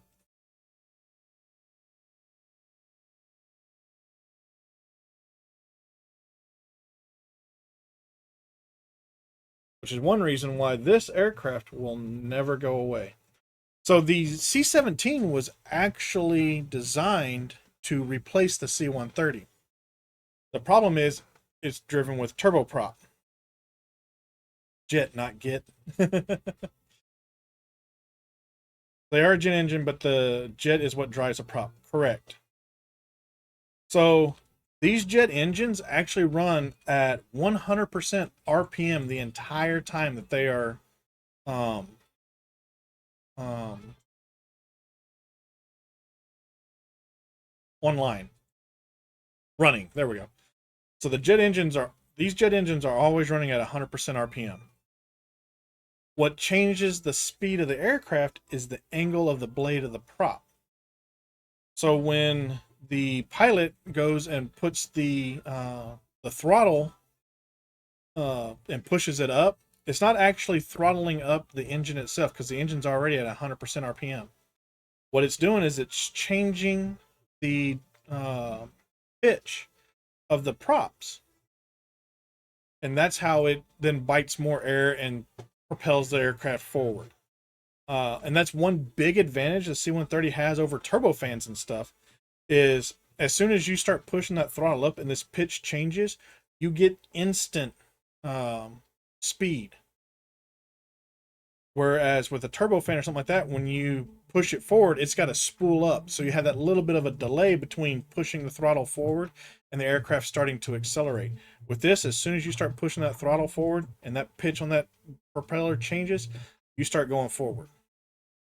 So another benefit of this, other than the fact that it runs at 100% RPMs all the time. That's kind of a deficit because it's burning fuel. Same rate the entire flight. But as a flight engineer, calculating how much fuel you're burning is great because you know that it's going to burn the same amount of fuel the entire time because it's running 100% RPM the entire time. So it's easy to track your fuel, which is one of the things that you have to do throughout the flight because the change in the fuel affects how the aircraft is aerodynamically. And additionally, when you're coming in for a landing, you need to know how fast you need to be in order to make a safe landing. And part of judging how fast you need to be is based on how much you weigh. Of course, the more you weigh, the faster you're going to have to go to create enough lift to stay airborne. What in the world? Oh, Frosty Bot just went, okay. The minimum speed for landing is 63 knots for this. Now, typically, you're not going to land at 63 knots. That's when this thing is completely empty. Like, fuel's on bare minimum. There's no cargo. Then you can get down to about 63 knots to land. Typically, this thing will land roughly between 90 and 110 knots. That's about where you would typically see it land. But it can land at a slower speed. All right, so now we're going to do stream raiders.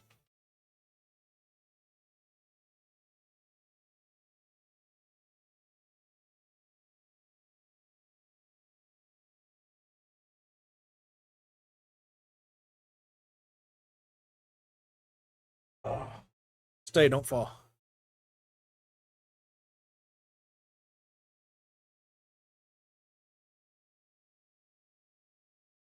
We got enemies on both sides. We're just going to do haste. The hell?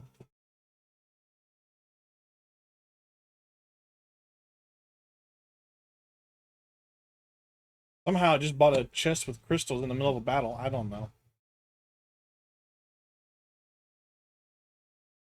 Yeah, start battle. And that threw me way off because I was like, what the hell am I doing now?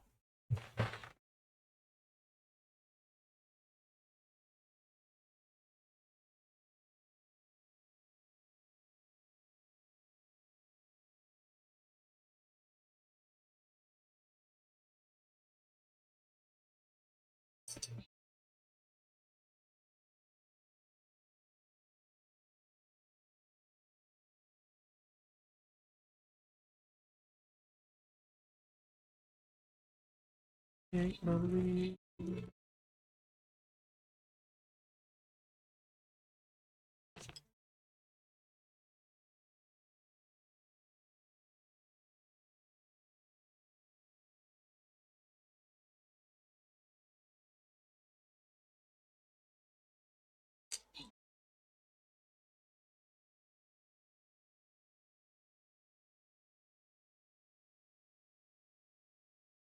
Excuse.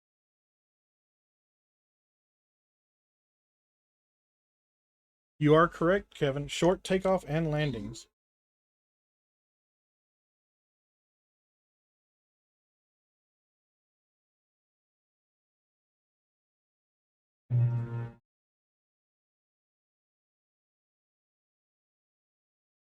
Yay, we got 20 extra rubies and 25 more coins for reaching the 10th floor. Give the flying rogue something.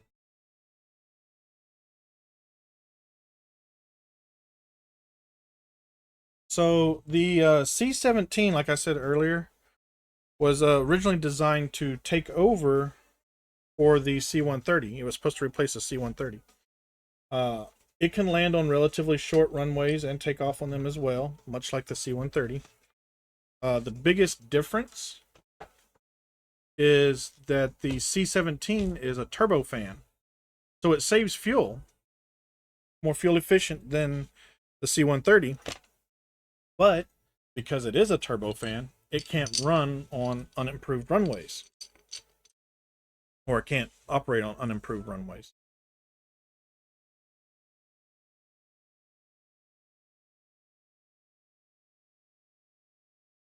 Play.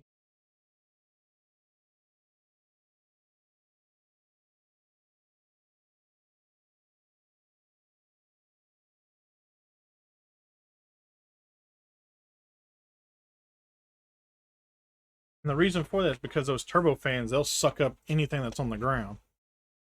So it'll suck up your gravel, large things of dirt, and what have you, and it'll fought out the motor. Oop. It ought to be this.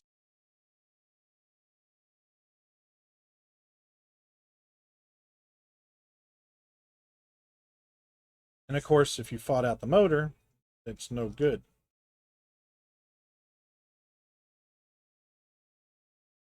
And for those that don't know, FOD is foreign object damage.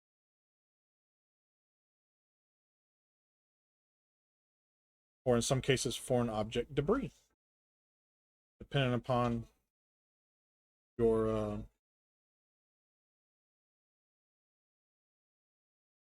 position. Me as a flight engineer, we called it foreign object damage, because that's what would happen if a foreign object got in there. It would damage the motor.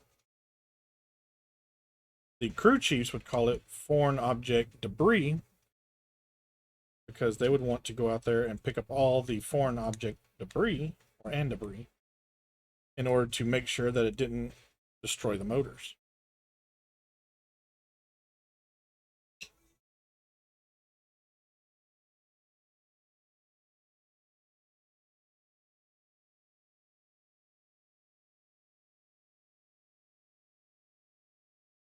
So,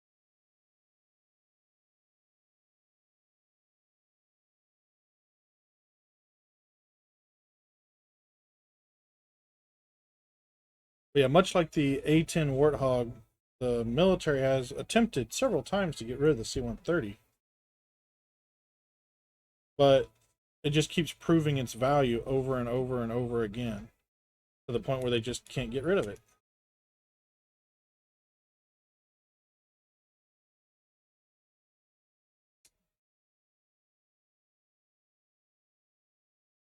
Stay. Oh.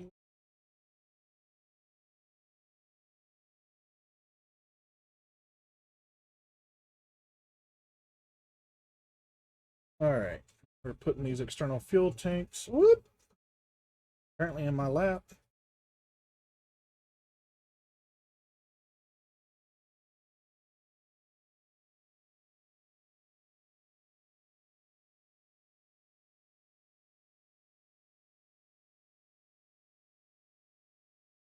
Play.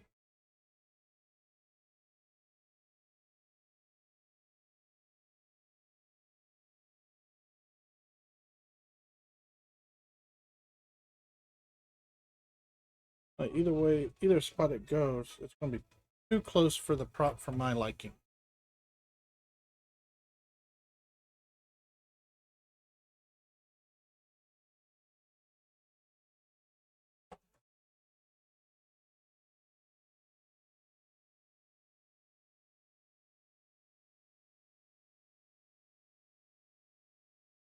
Got the tank, the external fuel tanks on.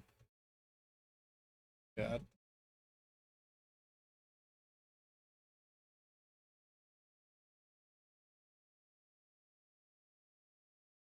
Something needs to be either the outboard prop needs to be one out, or the inboard prop needs to be one in. Oh well. What I could do, I really am upset about it.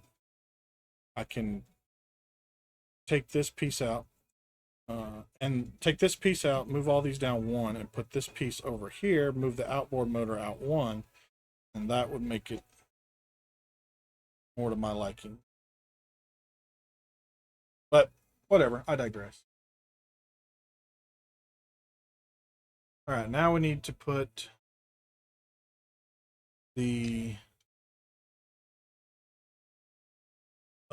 landing gear on, which they don't have enough wheels.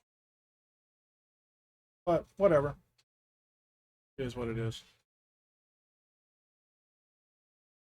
It is just a model.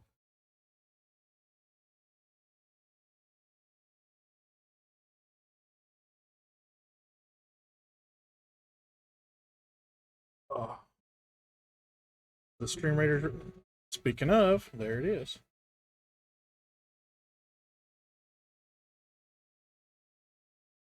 Like, is Stream Raiders almost ready? Sure enough.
How did I get the tailpiece together? Yours won't stay.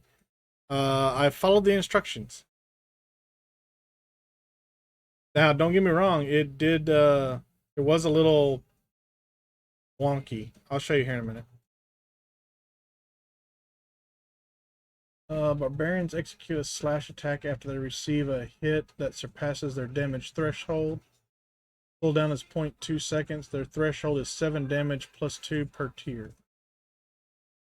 Centurions grant nearby allies the ability to deal 3 damage per Centurion tier to nearby enemies every 3 seconds. Elves have 20% resistance and regeneration. They recover 4 health. I don't care about elves. I want everybody. I'm an equal opportunity. Let's give the barbarians a slash.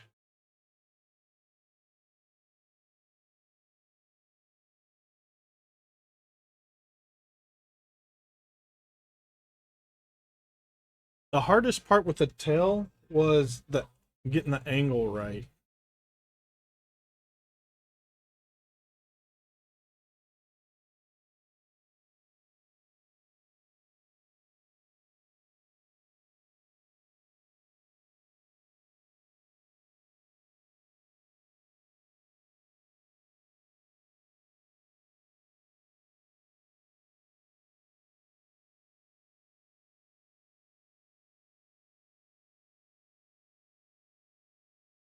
The hardest part that I had when dealing with the tail was this right here, getting it to sit right in this little spot. So you turn it. As you can see, there's a little bit of a gap there, right here. I don't like that gap, but that's the only way I could get the tail to sit right, is to have that little gap right there.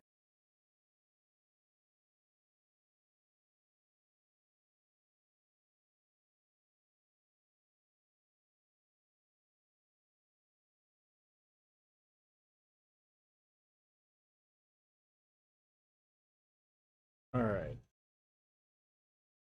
Need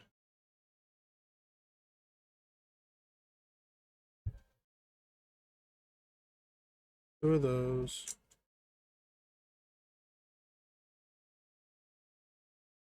4 of these. Excuse you.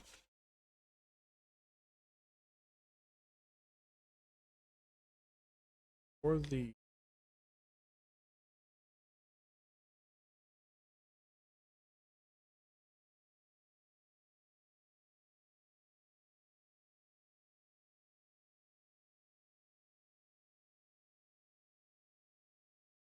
And like I mentioned in the beginning, there's only 4 rims and 4 tires here. This C-130 actually has 8 main landing gear. 4 forward and 4 rear. But they're all in the same, well, I shouldn't say they're all. 2 per strut. So you have a strut coming down, and you have 2 forward main landing gear, and then you have a strut coming down with 2 rear main landing gear. And that's like the right side, and then on the left side you have the same thing. Here it looks like we just have 4 landing gear. It is what it is.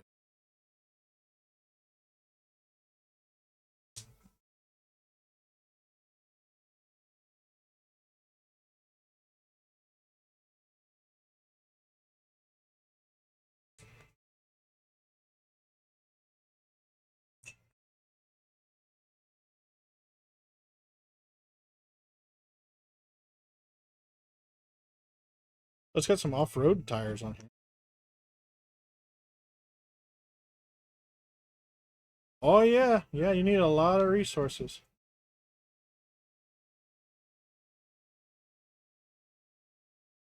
That's why mine is only what, 5, 6, 7, 8, 9 reactors.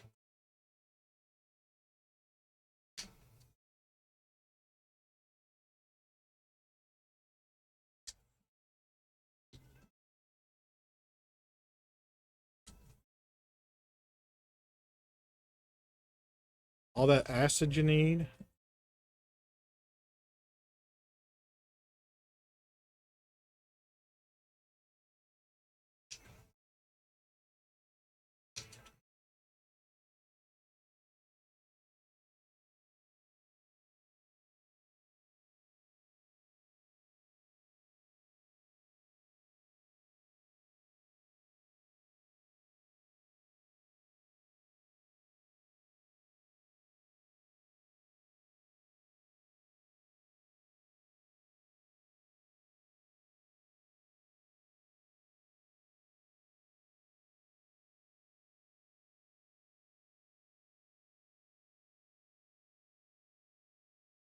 Did I put that in the wrong spot? Bad idea.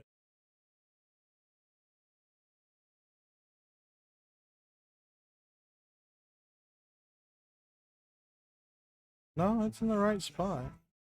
Like that.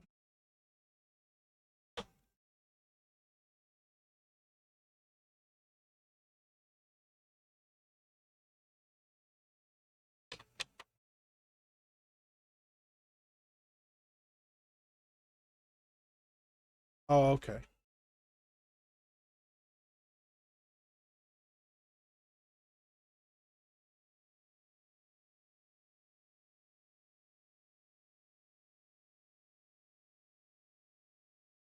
Can't find this. Oh no! It is very tail heavy.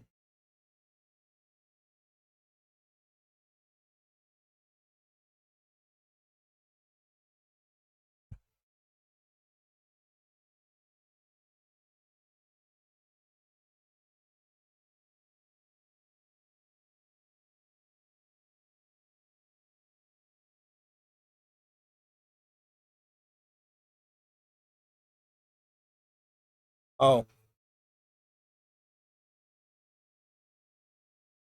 I need to finish the stuff here.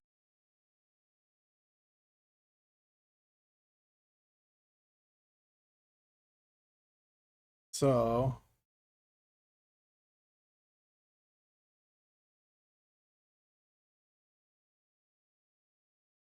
looks like this piece goes here, out. This piece goes here, and then this piece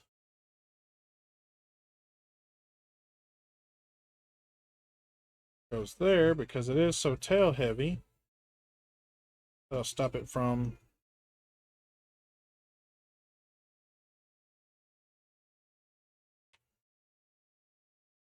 I'm a little worried though because I have a bunch of extra parts. Where they go? Like surely these four pieces here go somewhere.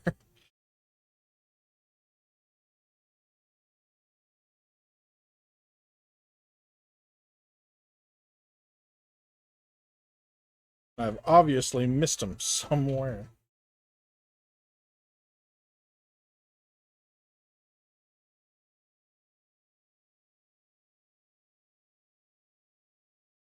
So for the main landing gear, each strut has two, and there's four struts.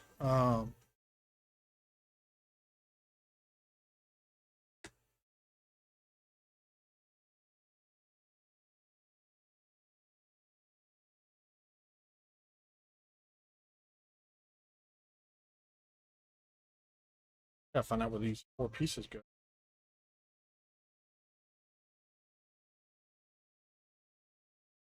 Ah, there they go. So they had these pieces up here for the step, and I did not notice this step or the this piece requirement to go along here. So that's where these four pieces go. So they go on the bottom of the wing. Or if I have to take the wing off to get to it.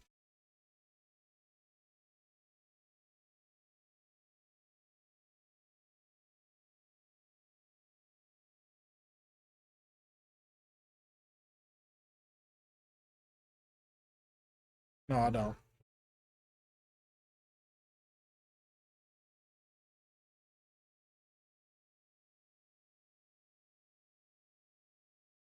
Probably easier to.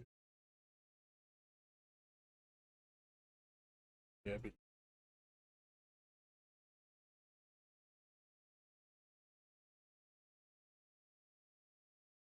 was that able to fix your aircraft?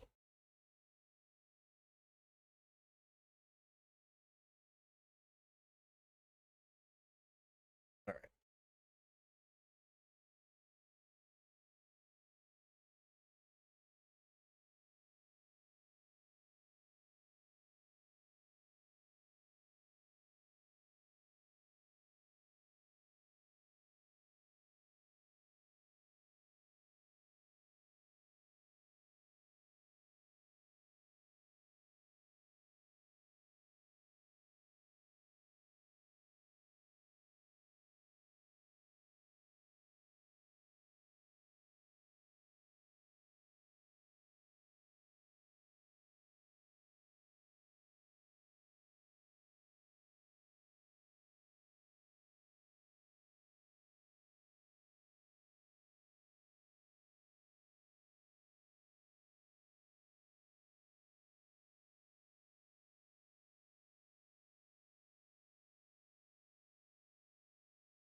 All right, there we go.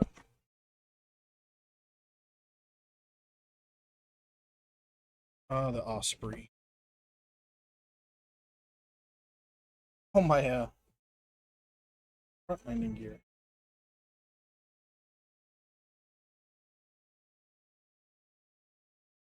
Still slightly elevated. That's all right. All right, Stream Raiders.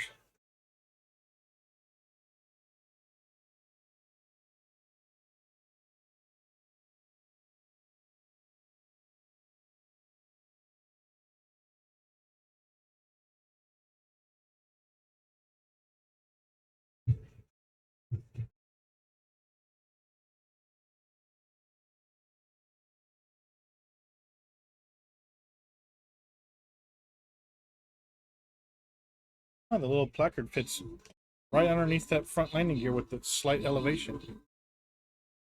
Almost like they planned it.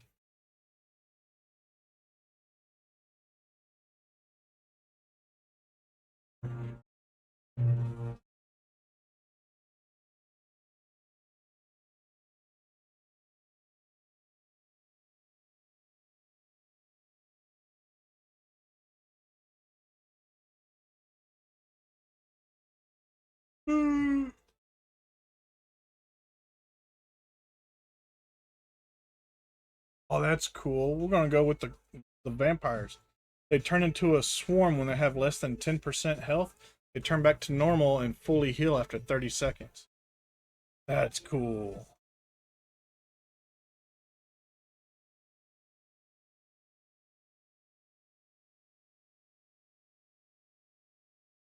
Uh,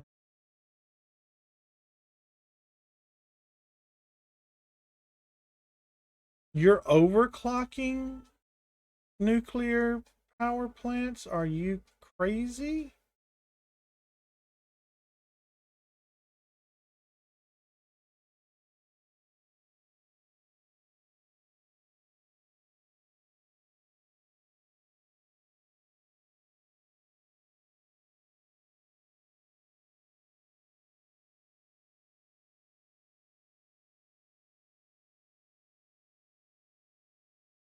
Crazy Manituka.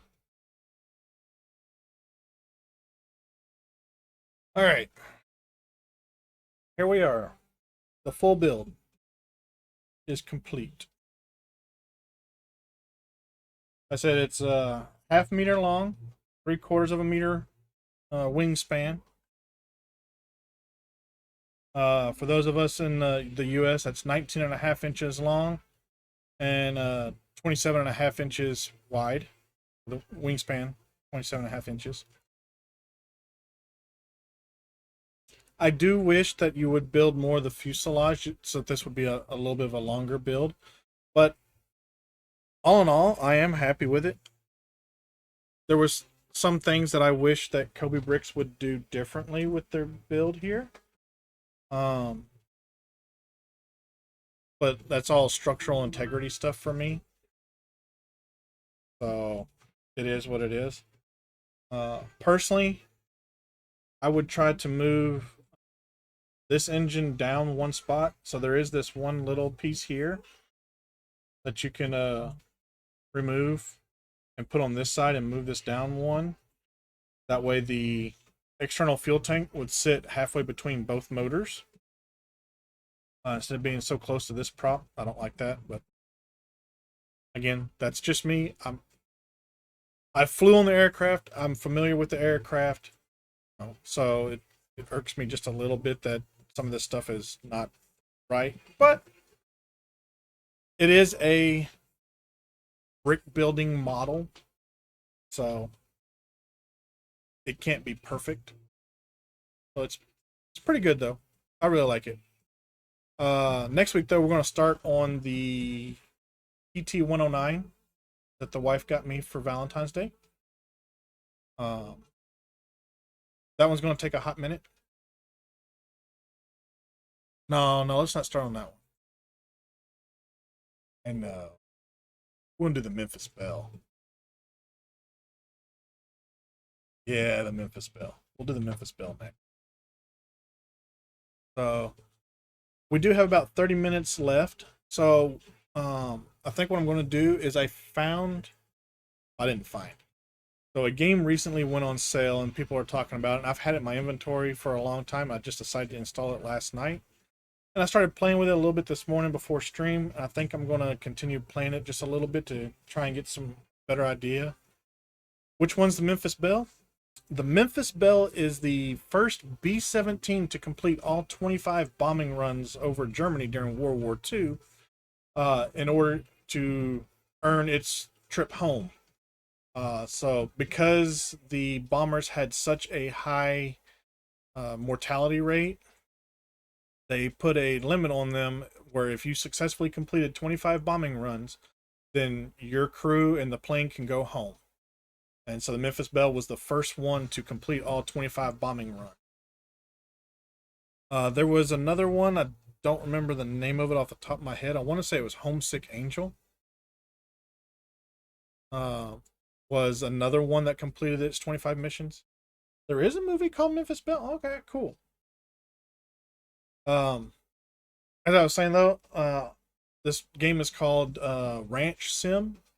So I think I'm going to play it a little bit on stream here. That way, some people that haven't seen it can get an idea of what it's like, and if they want to buy it, I think it's still on sale on Steam.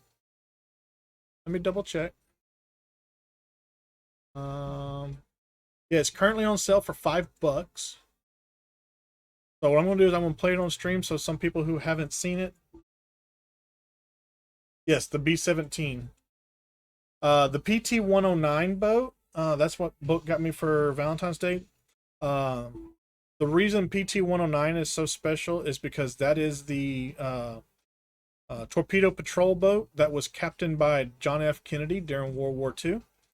And there's actually a movie out called PT-109 as well that documents, based on his captain's log, the stuff that happened with the PT-109. If I'm not mistaken, I think it got cut in half by a Japanese destroyer or cruiser or something.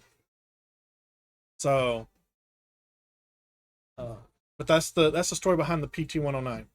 It is a very good movie as well. But let's swap over to Ranch Sim so that those that haven't seen it and are debating on whether or not they want to buy it can see for themselves what the game is like. Like I said, I have 25 minutes in the game. Apparently I've already I completed the first step, create a character, so that was the first achievement. And apparently the game is through Epic, even though I have it on Steam, so whenever I launch it, it brings up Epic. It is a multiplayer game as well. What I've learned so far in the 25 minutes of playing it is that your grandfather passed away, and he left you his old, dilapidated ranch to fix up and run. So far, I have found his secret stash in his house, and it wasn't so secret because he tells you where it's at.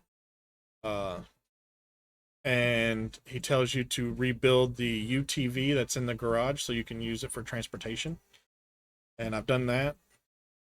So I think where I left off was in the parking lot of the real estate agent and the car sales floor.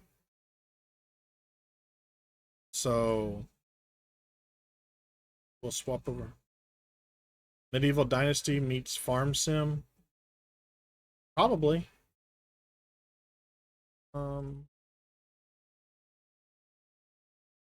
Excuse me.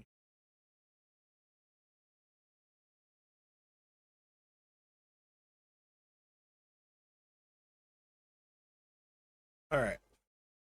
But Stream Raiders just kicked off saying that it's ready, so let's go ahead and do Stream Raiders before we get into that.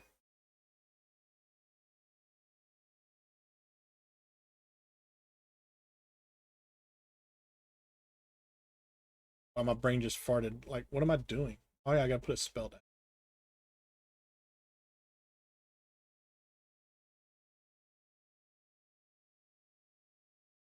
Let's do haste.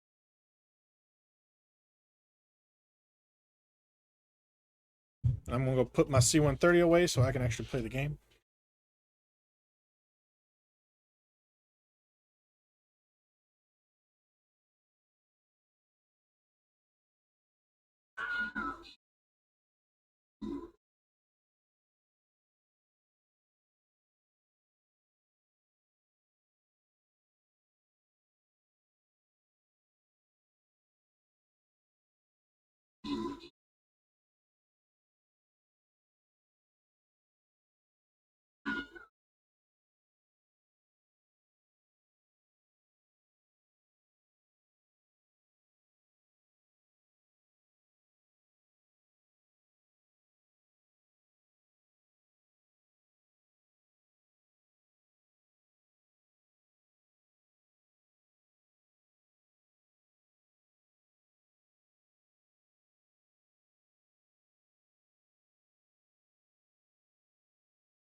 And I couldn't time that any better if I tried. Dadgum. We need to restart your PC. That's a no, Ghost Rider. We are doing things. You can restart my PC over my dead body.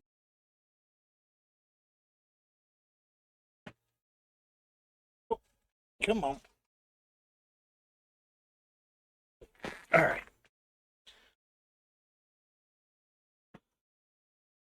Find me 1 hour. All right.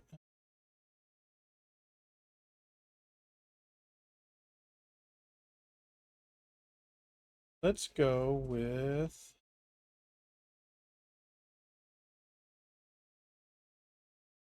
Berserkers.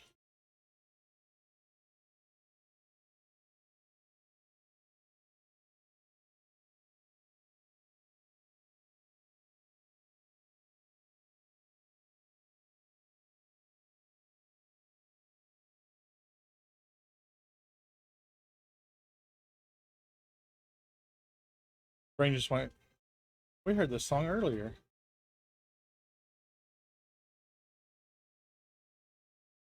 Sorry, it's a good song.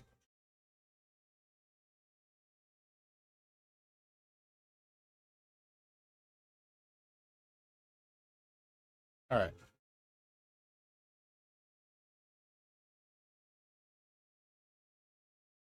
Well, let me turn off my music. Let me start recording audio now.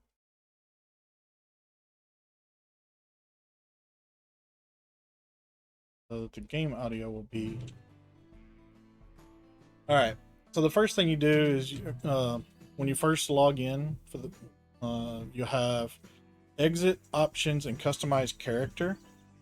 Once you customize your character, then these other three options, well, these two options here pop up, and once you save a game, then this option pops up.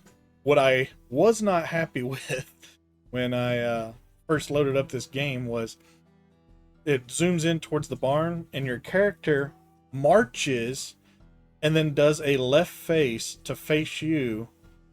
And I'm like, oh, he's so military. I nope, don't like that. Don't like that.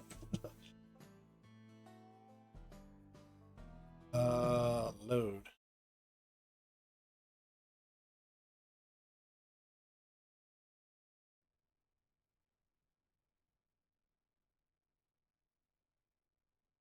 All right. This is the little UTV that you have to put together. You have to put the four wheels on it. You have to put both the chairs or the seats in it, and you have to put the brush guard on the front. And all those pieces are laying around the ranch somewhere. One of the things I did like when I was talking to the salesman, oops, is you come over here to the computer, and when you're looking at the vehicles, the capacity of the vehicle is not in like pounds or kilograms or anything. It's in pigs and goats or cows. And they have a DLC, and let's see here. So the DLC, the Southwest DLC, gives you the station wagon, a van, the big farm truck, which holds 5 pigs, 5 cows, or 5 goats, a little sports car, and you're back to the UTV, which is what you get on the ranch. Ooh, I have $674. I had 400 earlier. Spent $10 and gained 200. Sweet. This little UTV though is squirrely at best. I gotta go that way. Where is that? That's a general store. That's the hardware store.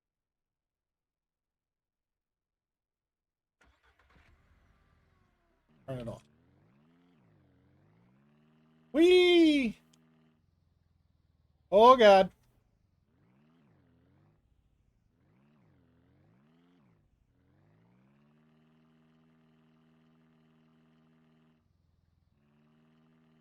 Gives you good practice for driving on ice.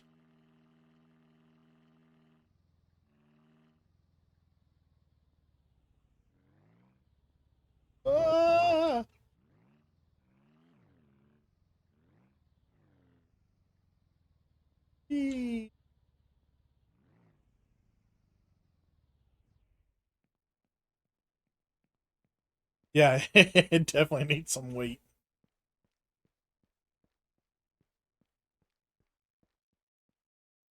There's nobody here. I can just walk in here and just steal whatever I want. Don't tell that to Carrot. Yeah, axes and crowbars and shovels. Ooh, some ear tags for our cattle. Lawnmower, animal trailer.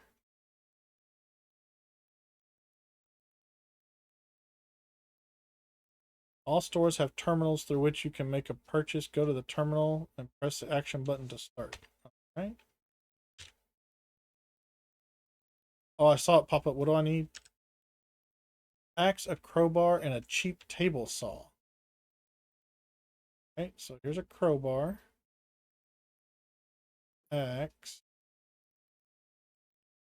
It's actually labeled cheap table saw.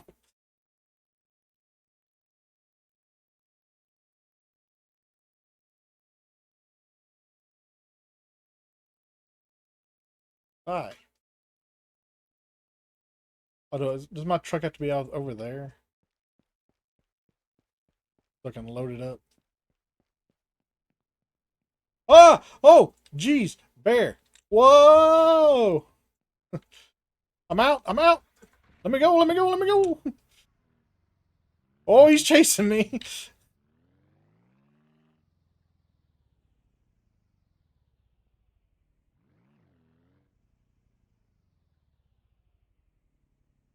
That's not cool.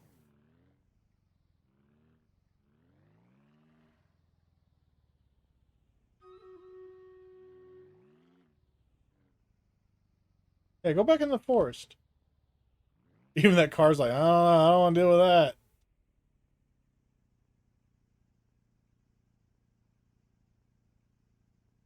Why is there a bear in town?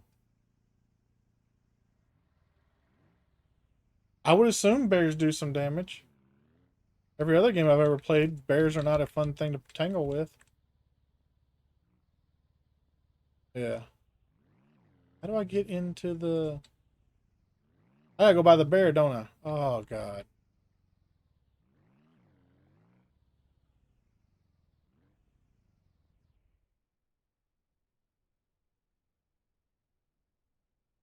So your grandfather gives you a revolver because he says that the wildlife is not too friendly. So I'm assuming the bear probably does attack.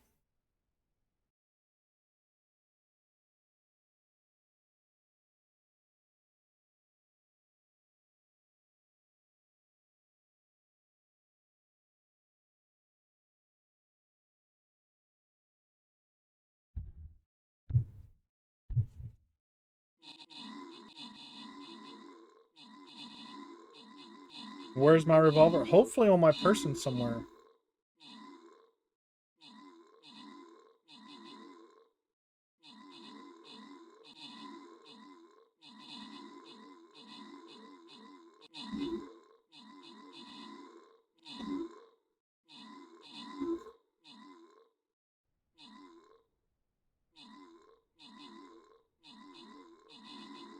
Still in my UTV, but the bear did walk across the street towards me. Now he's walking up another street.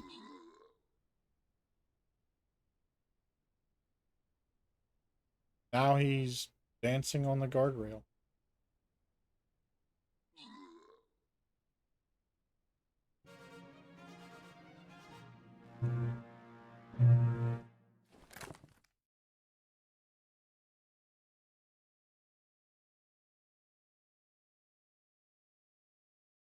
Mm. Oh, the war beast. Looks like the bear's walking away now.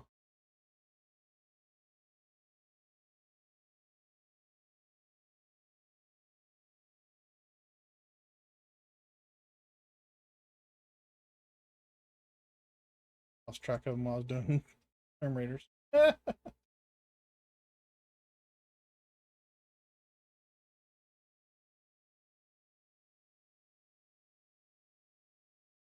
All right, the boss battle too.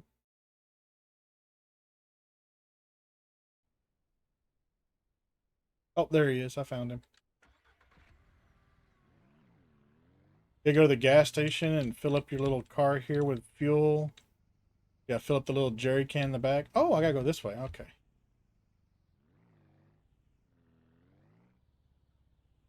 Whee!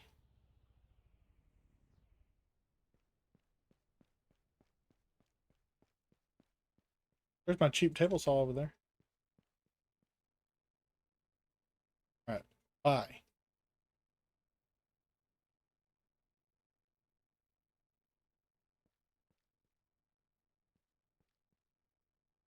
Art? Ah, check out. There we go.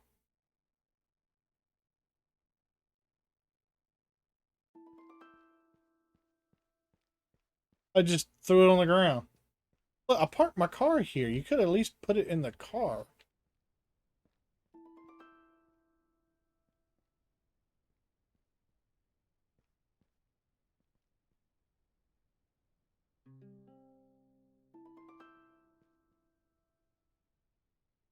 Talk with the seller. Oh, at the general store. There's a general over yonder.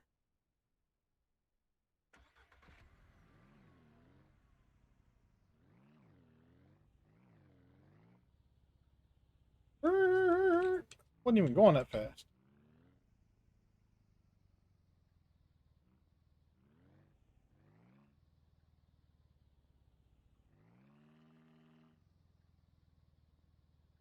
I don't know if that's 44 miles an hour or 44 kilometers an hour.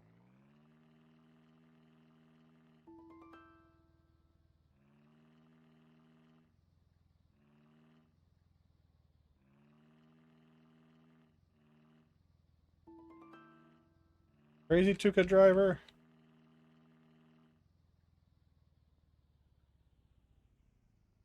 That car just cut that RV off.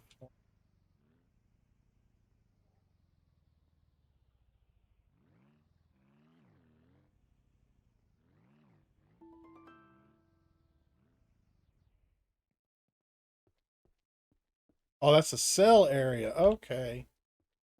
Ah, so don't park your car.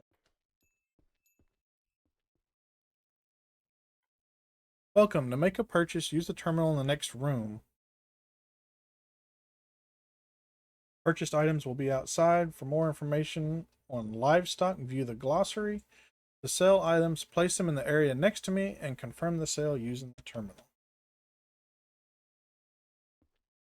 Well, this isn't the next room, but okay. Need an egg basket and 2 chicken.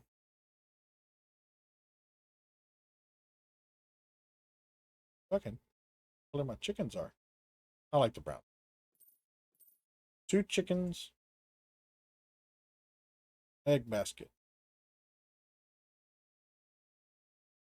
Check out.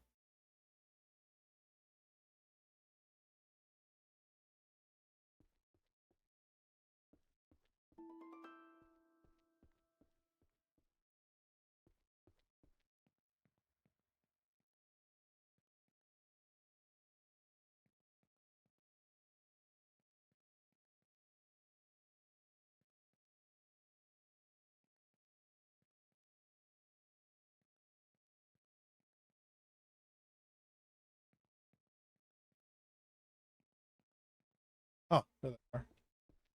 Like, where are my chickens?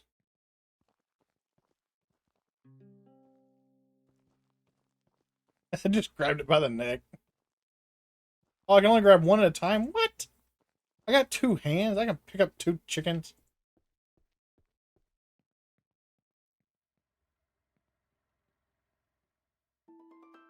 Then I move that box over so I can put my chickens in.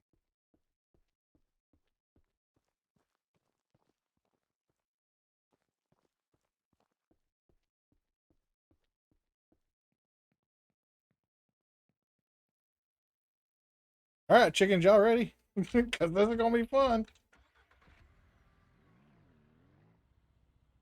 Let me change my...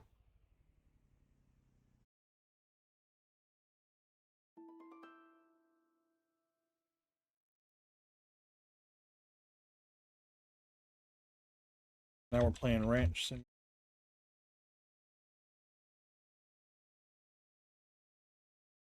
Updated. All right, back to the ranch. Here. Come up here, hang a right. Whee!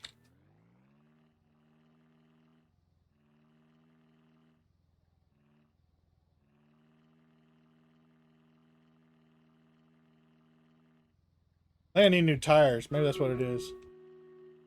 Yep. Ball tires here. Is that the road to my ranch? Yep.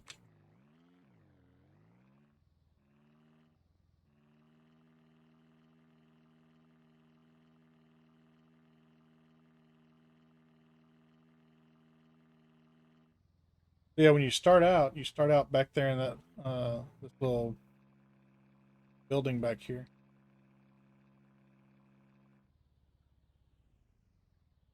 Like a bus drop off or whatever. You have to run down here. And then you have the barn there. This is the garage.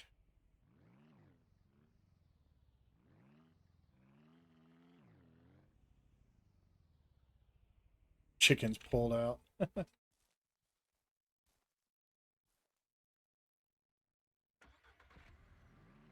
off the motor.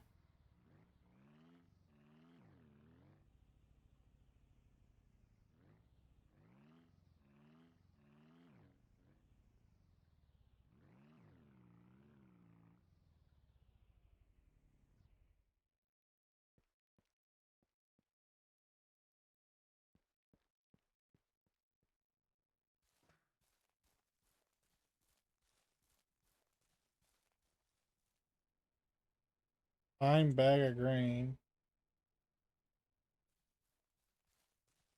What am I supposed to do with this daggum chicken?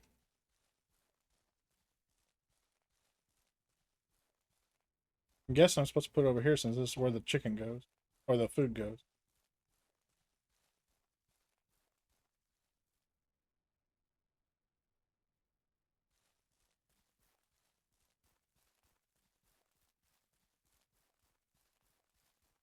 He has little knife hands too.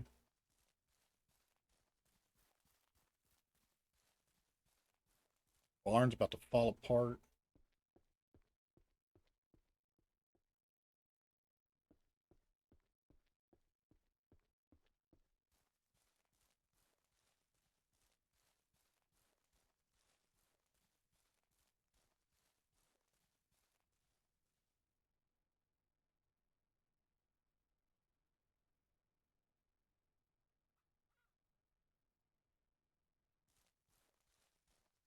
Grab my other chicken.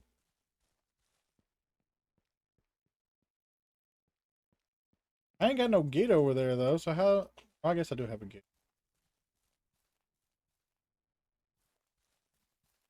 Close the gate? Not that's gonna do any good. I got this big hole next to the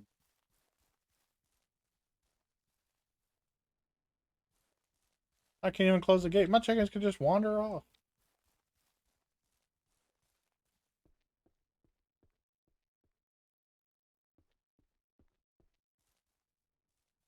Water tank installed anywhere on the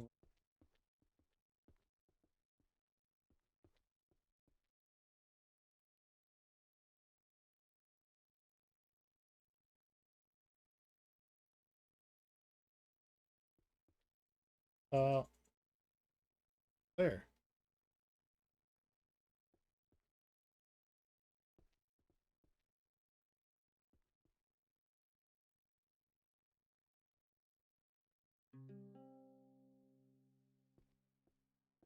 That's interesting.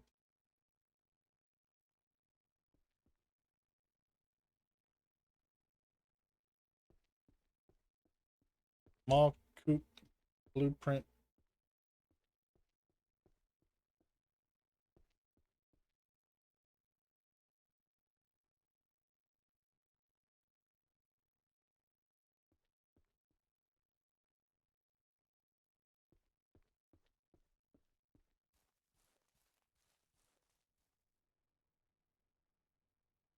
Oh, here's my revolver.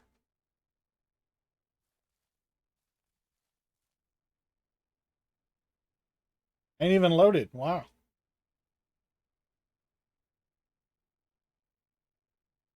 Frame readers.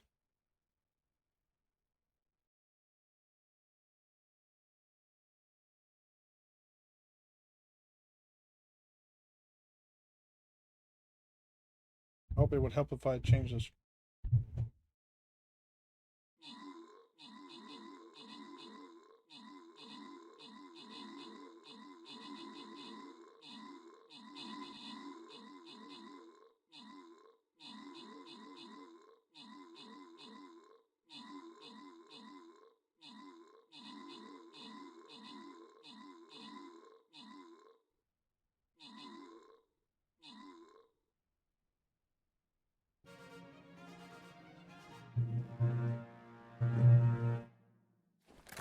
We'll do one more battle. That'll be our last battle.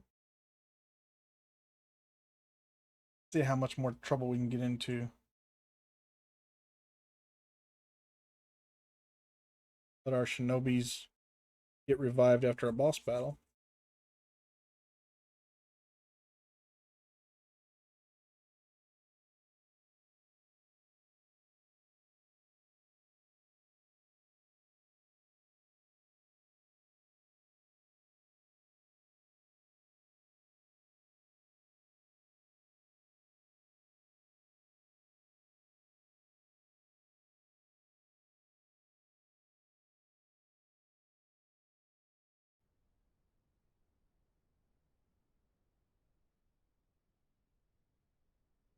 Build.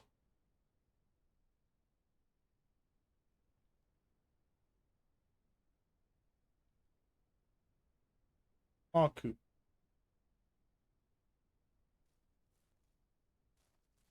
Let me pour the feed over here, so I guess we will stick this over here.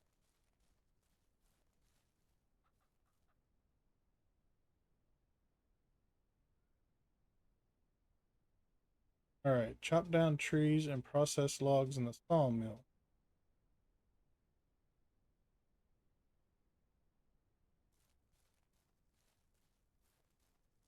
So, grab my.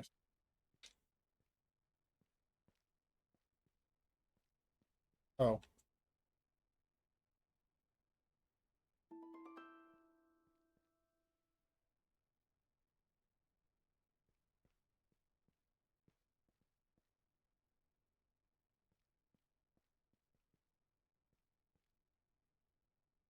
stick it here for now. I was gonna stick it over there, but let me. Very keen.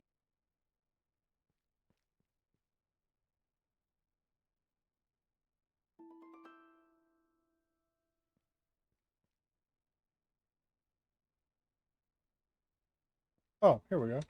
Insert. Oh no, we don't want the.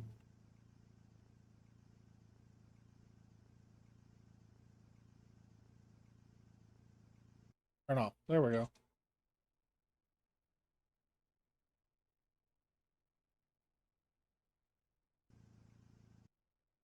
Turn off.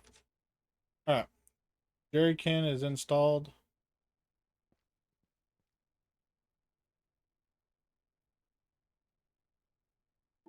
No.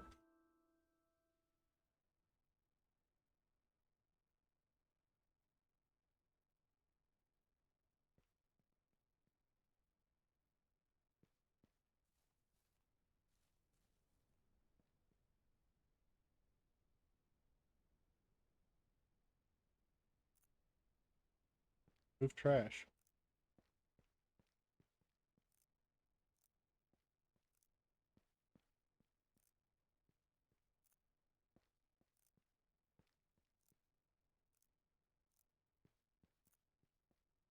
Oh,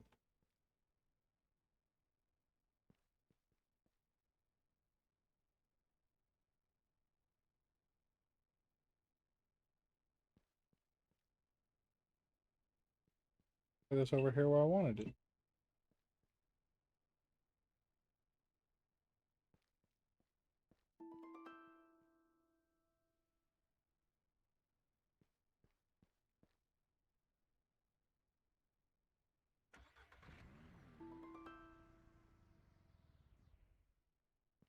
All right, log take quad.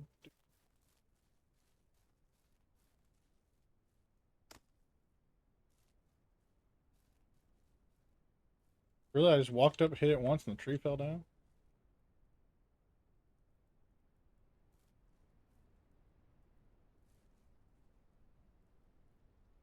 Oh, I can only take one log at a time.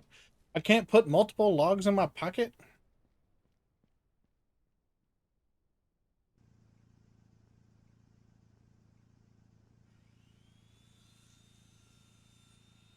Oh, that's cool though. I want to move this sawmill because I can't have the log cutting or clipping through the wall. That's cool though.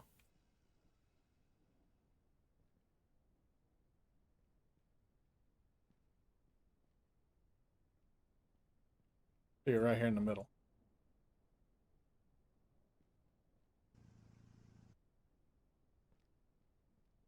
Wait, what did it do with all the boards?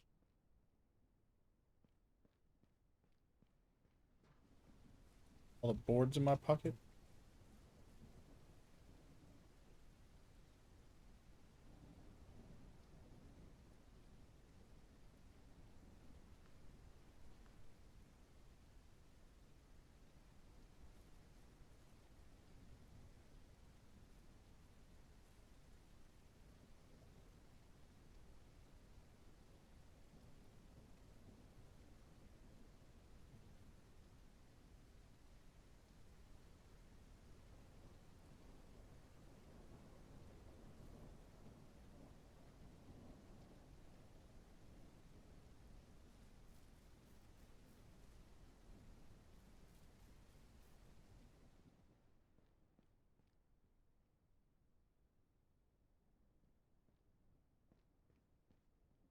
Oh, did it launch them over here?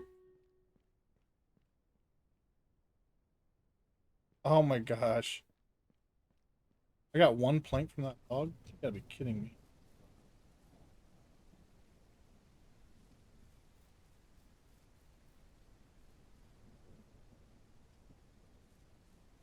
Oh, there's another plank right there.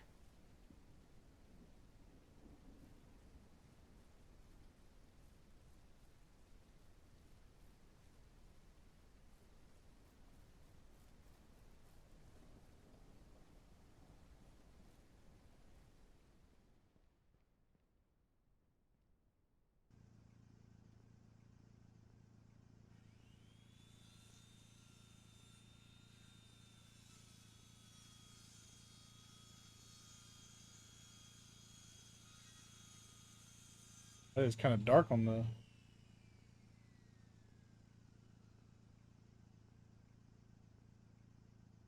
I could pick up two logs at once. I mean, two planks at once. One log gets me two planks. Much like um, Medieval Dynasty.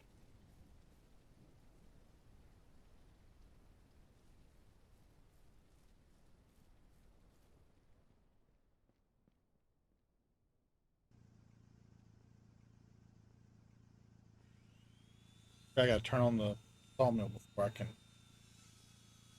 send the log through it.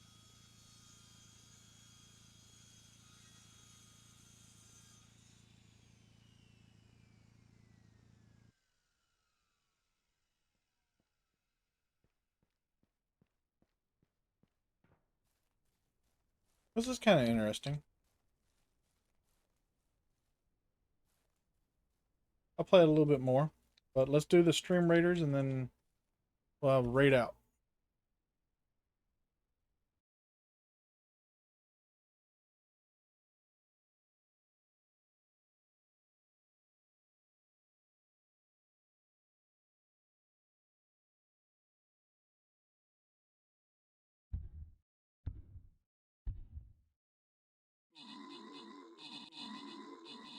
Oh, that's a lot of baddies.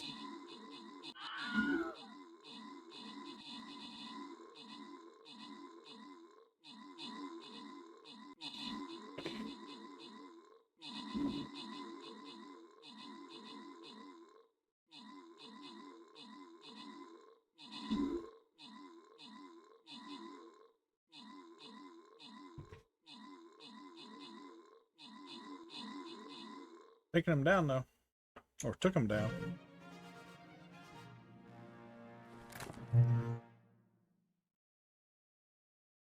All right.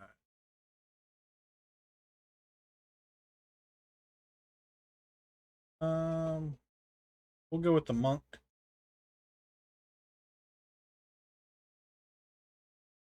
Ranch Simulator.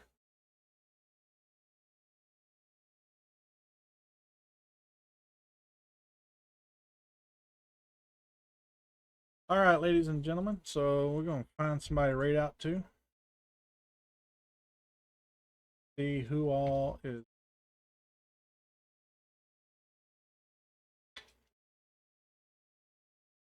We will also take suggestions if anybody has somebody they would like to see.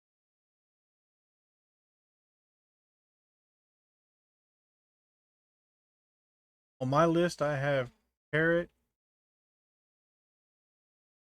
That's pretty much it, because the rest of them are like in real life, like live from the north. That's a guy I follow. He has a camera that looks out from um his backyard across cove up in Norway.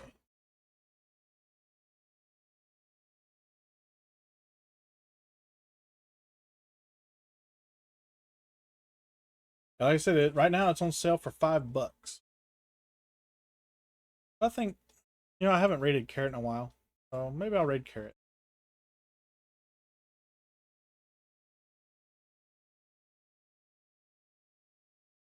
Fun times.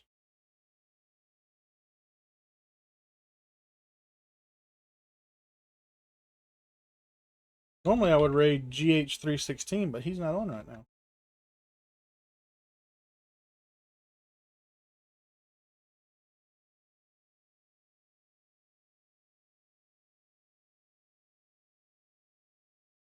All right, the raid has been created. The raid uh saying has been created. Excuse me. So let's go to our stream ending. Once again, I want to thank everybody for hanging out today. Thank y'all so much for chatting, playing Stream Raiders, and even checking out a little bit of Ranch Simulator. I'll probably be playing it for a little bit, depending upon what my friends want to do, if they want to play some Medieval Dynasty or what have you. Um, as of right now, I'm still scheduled for next Friday to do some streaming where we'll start on the Memphis Belle, which was one of my other Christmas presents. And then, yeah, we'll find some stuff to do. Before we go, though, we have to make sure we say our thank yous. So Nightwing, Xavier, and Sweet Pea, Chris McBricker, and Miffy Moon 82 all followed a couple weeks ago when I did my last stream. So thank y'all for the follows. Also, the Real Dervius followed a couple days ago. I guess I was in somebody's stream and they saw me and decided to follow me. And thank y'all all for hanging.